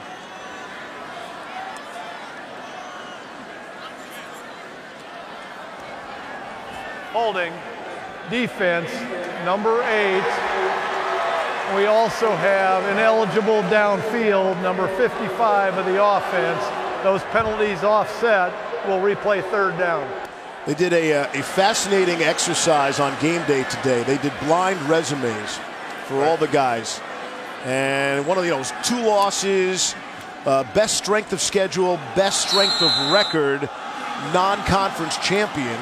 And 3 of the 4 guys picked them to go into the playoff, and they revealed that was Notre Dame. And that was kind of interesting. If you don't see the brand name on top. Well, I know this. Notre Dame had 2 anchors that were above them. That was Miami and Georgia, right? 2 teams that they lost to. So if Miami beats Clemson in the ACC championship, a lot of people think they're automatically. I don't think they're automatically, and they may end up at 5. And if that be the case, you can't put Notre Dame in over Miami because of what happened there. Correct. So that was a blowout city, South Beach, yeah. It is fascinating, and it's amazing that so much still can happen with really 1 week left, right in the conference championship games next week. No doubt here, though. Kyler Murray and Oklahoma, they'll say uncle. They'll take a knee. 59-31 will be your final score. Fourth-ranked Oklahoma makes a case to be the #1 team in the country. And with all of the upset and turmoil that we've seen, higher-ranked teams that fall to lower opponents and distractions and all kinds of things, everything was set up here this week for Oklahoma to be distracted. With a team coming in with a backup quarterback, and they did not allow it to creep into their psyche. They handled their leader in Baker Mayfield the right way. Lincoln Riley led the right way. Kyler Murray stepped in and played excellent when they needed him, and this defense got better. And this is as impressive a performance as you could have had this week, given all the circumstances. That was one of the interesting things coming in. How long before Baker Mayfield would enter the game? It turned out being just 2 offensive snaps. That's all he missed, because Oklahoma had a 70-yard touchdown drive to start the game. And then he was in, and then he was out when the game was out of doubt. Baker Mayfield, a brilliant performance today. Only put the ball in the air 17 times, completing 14 passes. He hit on his first 8, good for 281 yards, 3 touchdowns, and did not throw an interception.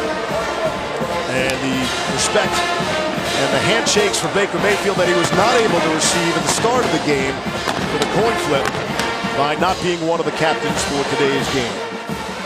And maybe one of the most impressive things he did today was not throwing the football or running it, but the way that he changed his behavior, his actions, his leadership in a game that was chippy, that is normally the kind of game that he likes to be in, likes to talk, and likes to be animated. He was reserved, he led, and it was impressive.